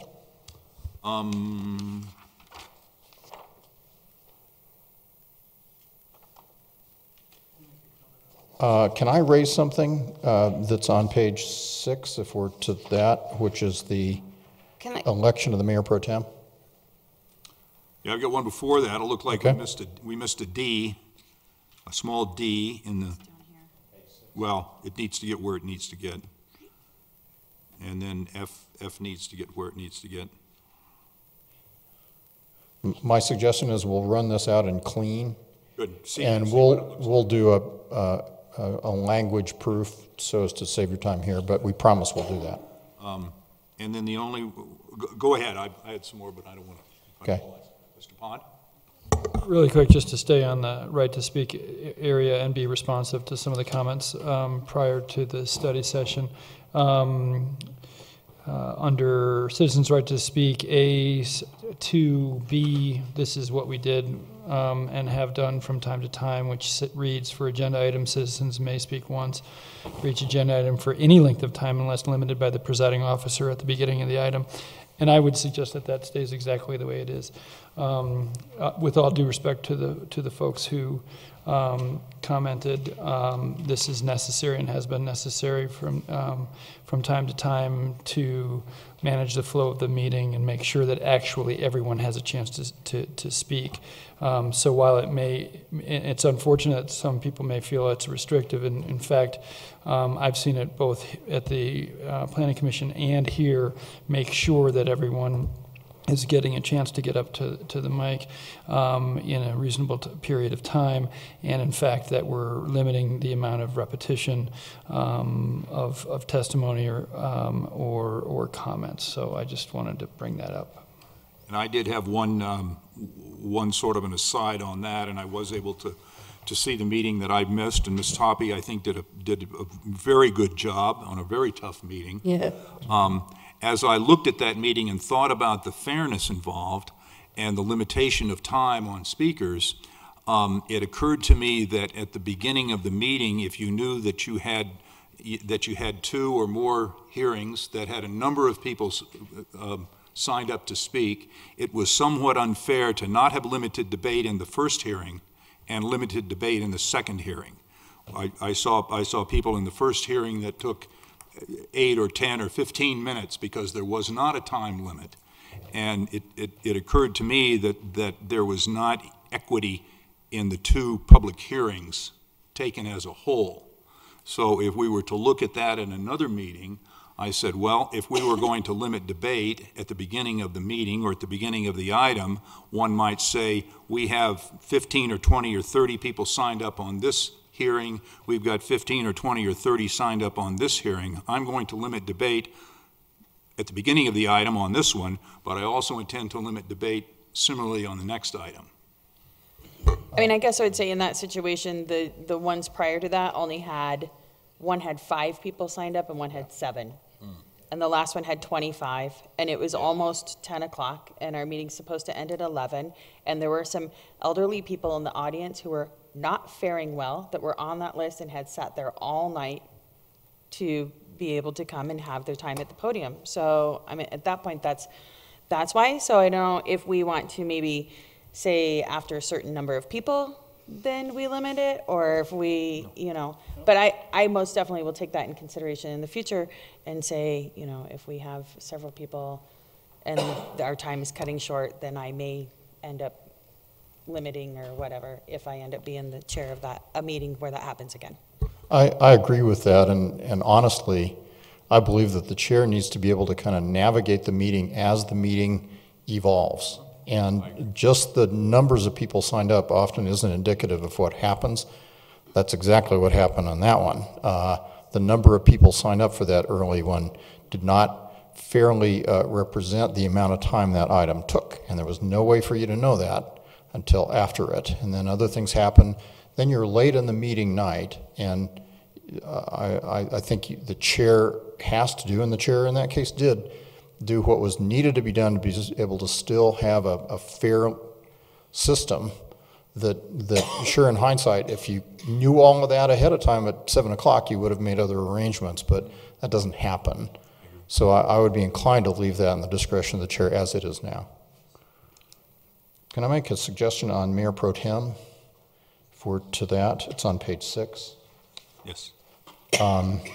Because of the case law, of course, that eliminating any access to secret ballots, we can make this a lot more simple. And right now, you see in letter C, you have nominations for Mayor Pro Tem. Top of page 6, I think each nominee will have the opportunity to address the council. I think you delete all the way through to letter G, we'll renumber. A motion and second is then in order to elect, because that's how it works. So you don't have paper ballot, you don't have any of that, and you skip right to it. I would suggest deleting a person and insert one of the nominees, because you've gone through a nomination process if you want to keep that. And you want to, I assume, then elect one of the nominees, not some other person that might be on council that wasn't a nominee and hasn't, taken the time to say, as you've seen nominees do, here's why I think I'd be a good Mayor Pro Tem. I think by that point, you have restricted your field of candidates, I believe, appropriately to the nominees. But that's the suggestion I'd make to comply with the law, simplify the Mayor Pro Tem. So that was leaving C as is, or does that change C? Well, C would be each nominee will have the opportunity to address the council, period. Okay. Then you're done with C, and you skip all the way to what looks like G. A motion and second is then in order to elect one of the nominees, period. And the rest of G, as it's written, is fine. So it's a simpler process. It's how it should be. Does that work? Ms. Davis? So, I'm sorry, but can we pop back up to page 3, item 3? Can we just get you to say yes on this Mayor Pro Tem? Yes on the Mayor Before we Pro do Tem. that? No objections? Very good. Okay, page 3. Sorry, I want to pop back up. It's all right, to page 3, right I'm to there. Speak. We keep popping Yep, back okay. around. On item 3A, that sounds really clunky. So can we just say a citizen may speak once per agenda item for a maximum of 3 minutes? Citizens present, or can we just say up to 2 citizens present may donate their time for a maximum of 9 minutes? It just sounds kind of clunky, the way it. Yeah.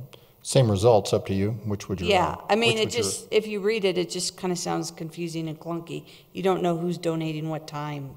It's So, just- so to write it in the singular instead of the plural, is that?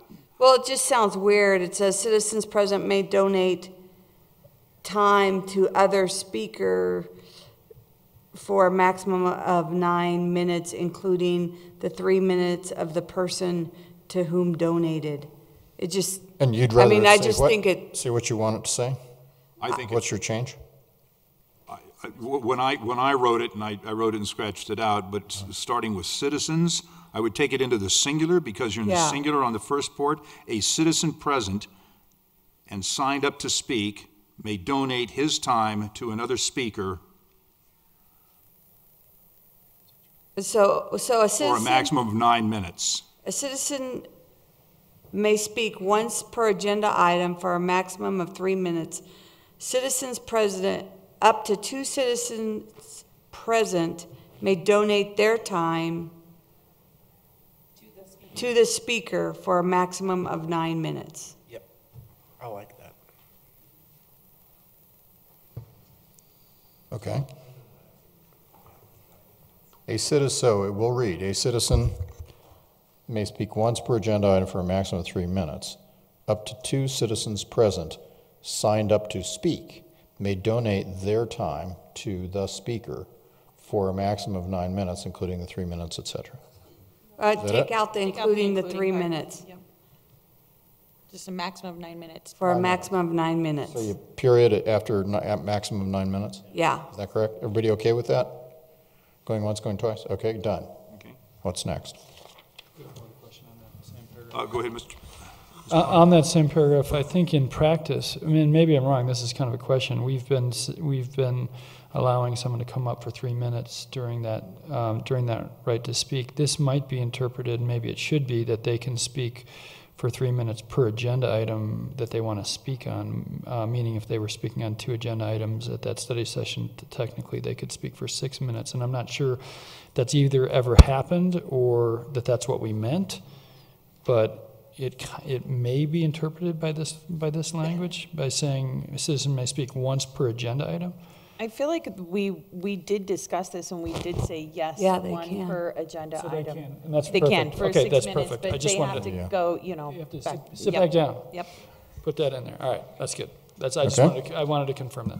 And they can only speak once per agenda item. Yes. I have a change over on page 6, if we're there. We're still talking about the mayor pro tem, and it's number 3 under mayor pro tem. It's after the mayor pro tem's been elected, their duties. Well, before you go there, could we go back to the last half of where it says a motion and a second is then in order to elect a person? Yes. If the motion is not carried, additional motions are in order until the mayor pro tem is selected by a majority of the council? Yes. What majority is that? Well, you'll need to decide. You've recently got my memo in response to the dialogue Councilmember Matthews and I had. So your choices, I would make it express. Doesn't say entire council here, which is the key language that we debated rather significantly the other day. So that has drawn my attention every time there is reference, and I think it's important to make it clear. Later, I'm going to ask you to say majority of council present for something. So here, up to you. Now, majority of council present will be a smaller number occasionally than majority of council. If it's majority of entire council, if you say that, then that's going to mean 5 votes. Well, when I wrote it, I wrote present. I agree with present also. Any disagreements? Okay, council present. With that in mind, look at 3B.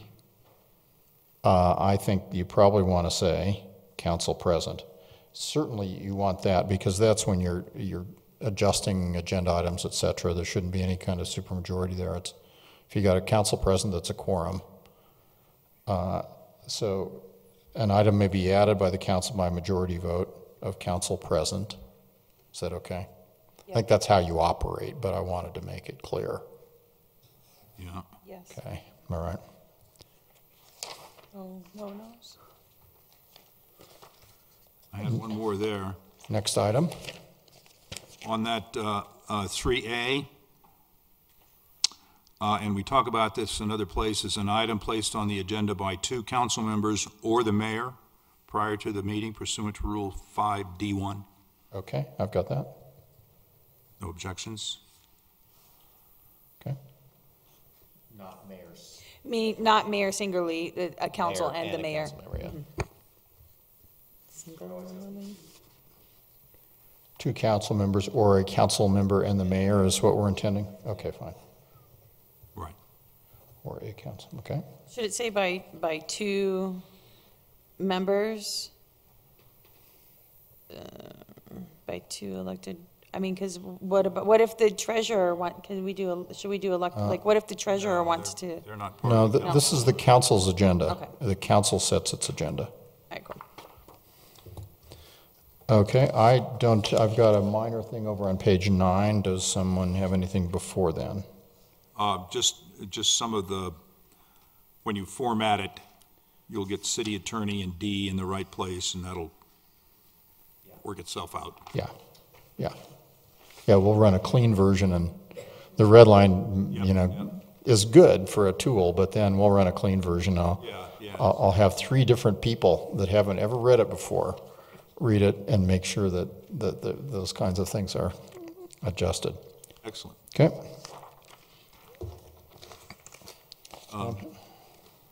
Your floor, Counselor. Okay, on page, I believe it's 9, it would be letter B, study sessions number 1 under Roman numeral now 4, council meetings and meeting procedures. Letter B is study sessions. Wait a minute. 8. Oh, sorry, is that page 8? I'm probably looking at a, they. We're at D or B? Study sessions 1. Okay. B, study session. Let me just make sure I've still got this.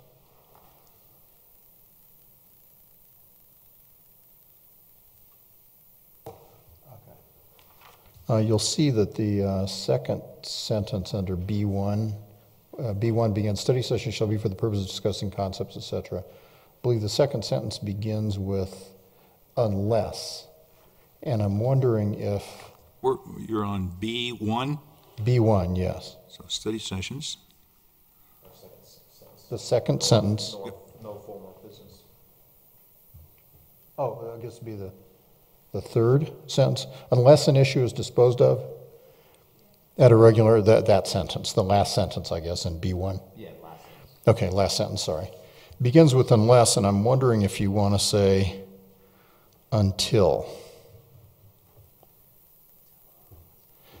In other words, maybe a distinction without a difference, but what that really means when you read it in context, you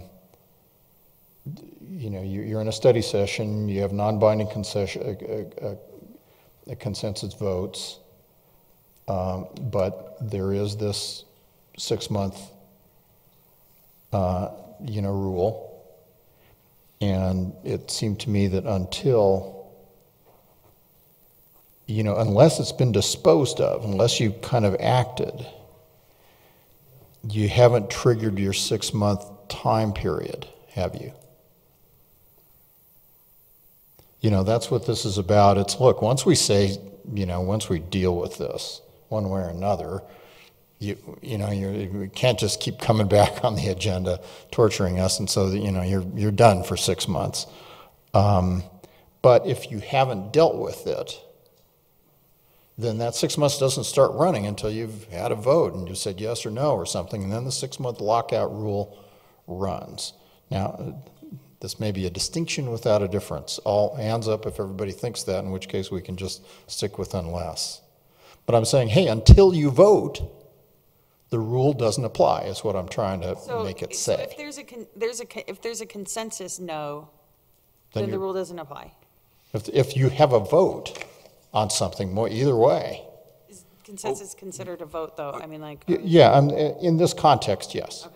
Okay. Because that's why you're applying a rule, so that you don't have to see that issue again just because the folks on the losing side want to talk about it the next meeting, and that's what this is for, and it's a good rule. Then I think that it's fine the way it's written. Okay, fine as written? I thought until would maybe a better word. No strong feelings? No objections to until? Nope. Consider it done. All right, what's next?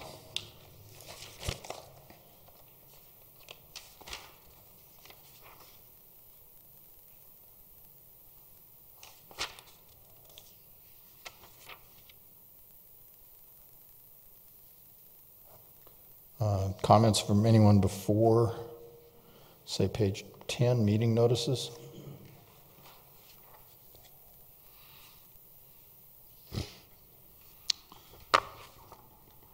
Let's see, meeting. Okay. I just had editorial stuff, just formatting. I've got a place to do members present over on agenda preparation, but that's over on page 12. So anything before then? Let's move to page 12. Anything before then? No. Okay. I'm trying to find it here. I had it marked up on a separate sheet. Item 4 on page 11. The city, no. Oh, you've changed meeting. Things have already changed.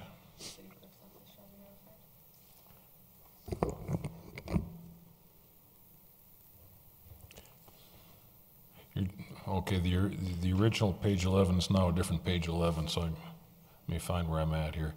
Initiating and adding agenda items. Okay, that's on my page. Preparation and initiation of agenda items, page 11. Okay. C, agenda, preparation and initiation of agenda items. Is it under D or C? C? D. Agenda prepper. D is initiating and adding. That's on page 12. Initiating and D4, adding. is that Preparation and I can see why it's a little confusing. Yeah. Both C and D talk about initiation of agenda items. It says, the part I'm looking at here was motions made by council members, and that would be in a meeting, which are not in the council package, should be submitted to the city clerk and mayor in writing during the council meeting. That's D4. So they may be repeated and included in the minutes. I guess it's not as bad as I thought, because we, a lot of times we'll not actually get around to that, of getting it to in writing, because we would sit here editing. That's why it should instead of shall. Yeah. I think the mayor makes a very good point, as do you, and we all know that they're in the heat of a meeting. Somebody cooks up a motion, or I suggest a motion, and somebody says whatever he said, and I've got these notes. And I always meet with the clerk after that and make sure I email, or we deal with that to make sure it's thinking clear. the way we do it leaves us some latitude without burning up undue editing time. So maybe should there instead of shall. Still works. Should. Yep. Okay. It's page 12. D4 on page 12. It does say should here. It says should, yeah. My note is that it stays that way. Okay. Okay.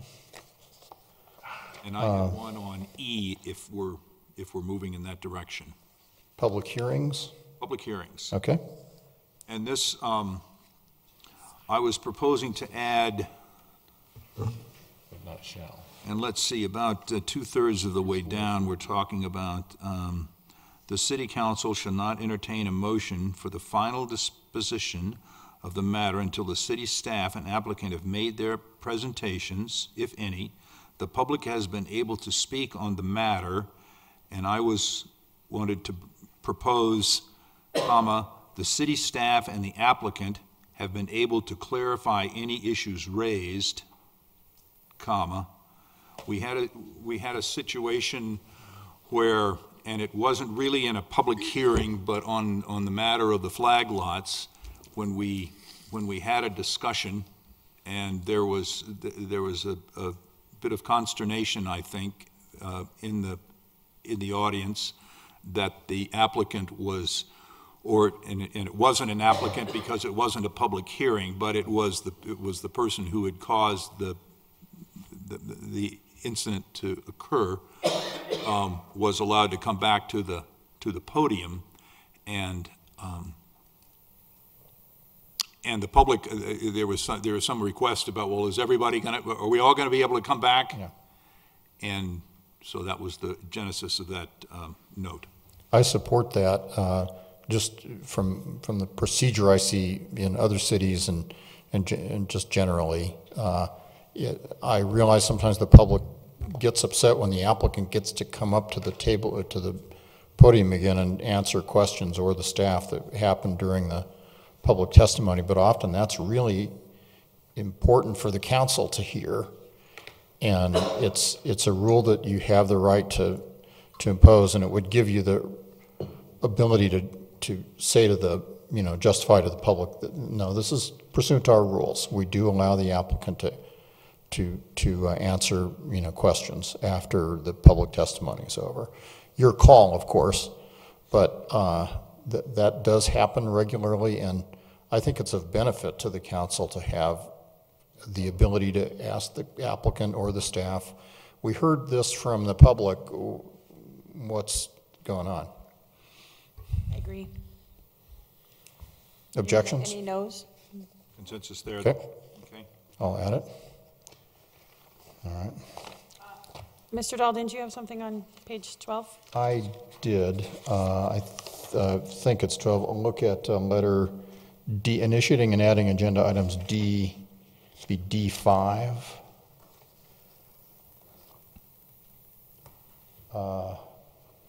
This is another one of these voting requirements. I think it's council members present for the, again, the city manager, council members, city manager, city attorney requesting a motion be made to add an item to a future agenda, subject to approval by the city council members present. objections to members present in that context? No objections. Anyone? No? Okay, thank you. Page 13. Okay.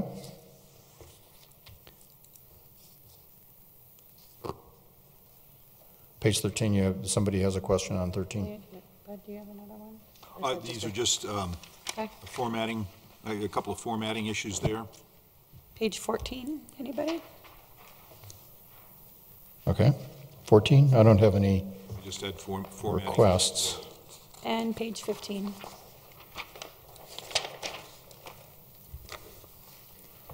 Super. I'd like to ask for a consensus that we ask the city attorney to take the rules, council rules and procedures that we have just amended and ask him to bring it back to us at a business meeting so that we can vote on it. Is there consensus for that? Larry? We have consensus. Thank Great. you. Thank you very much. Any other business to be conducted on this, on the study session? Then we will adjourn our study session. Thank you all. Thank you. It's not even 11 yet.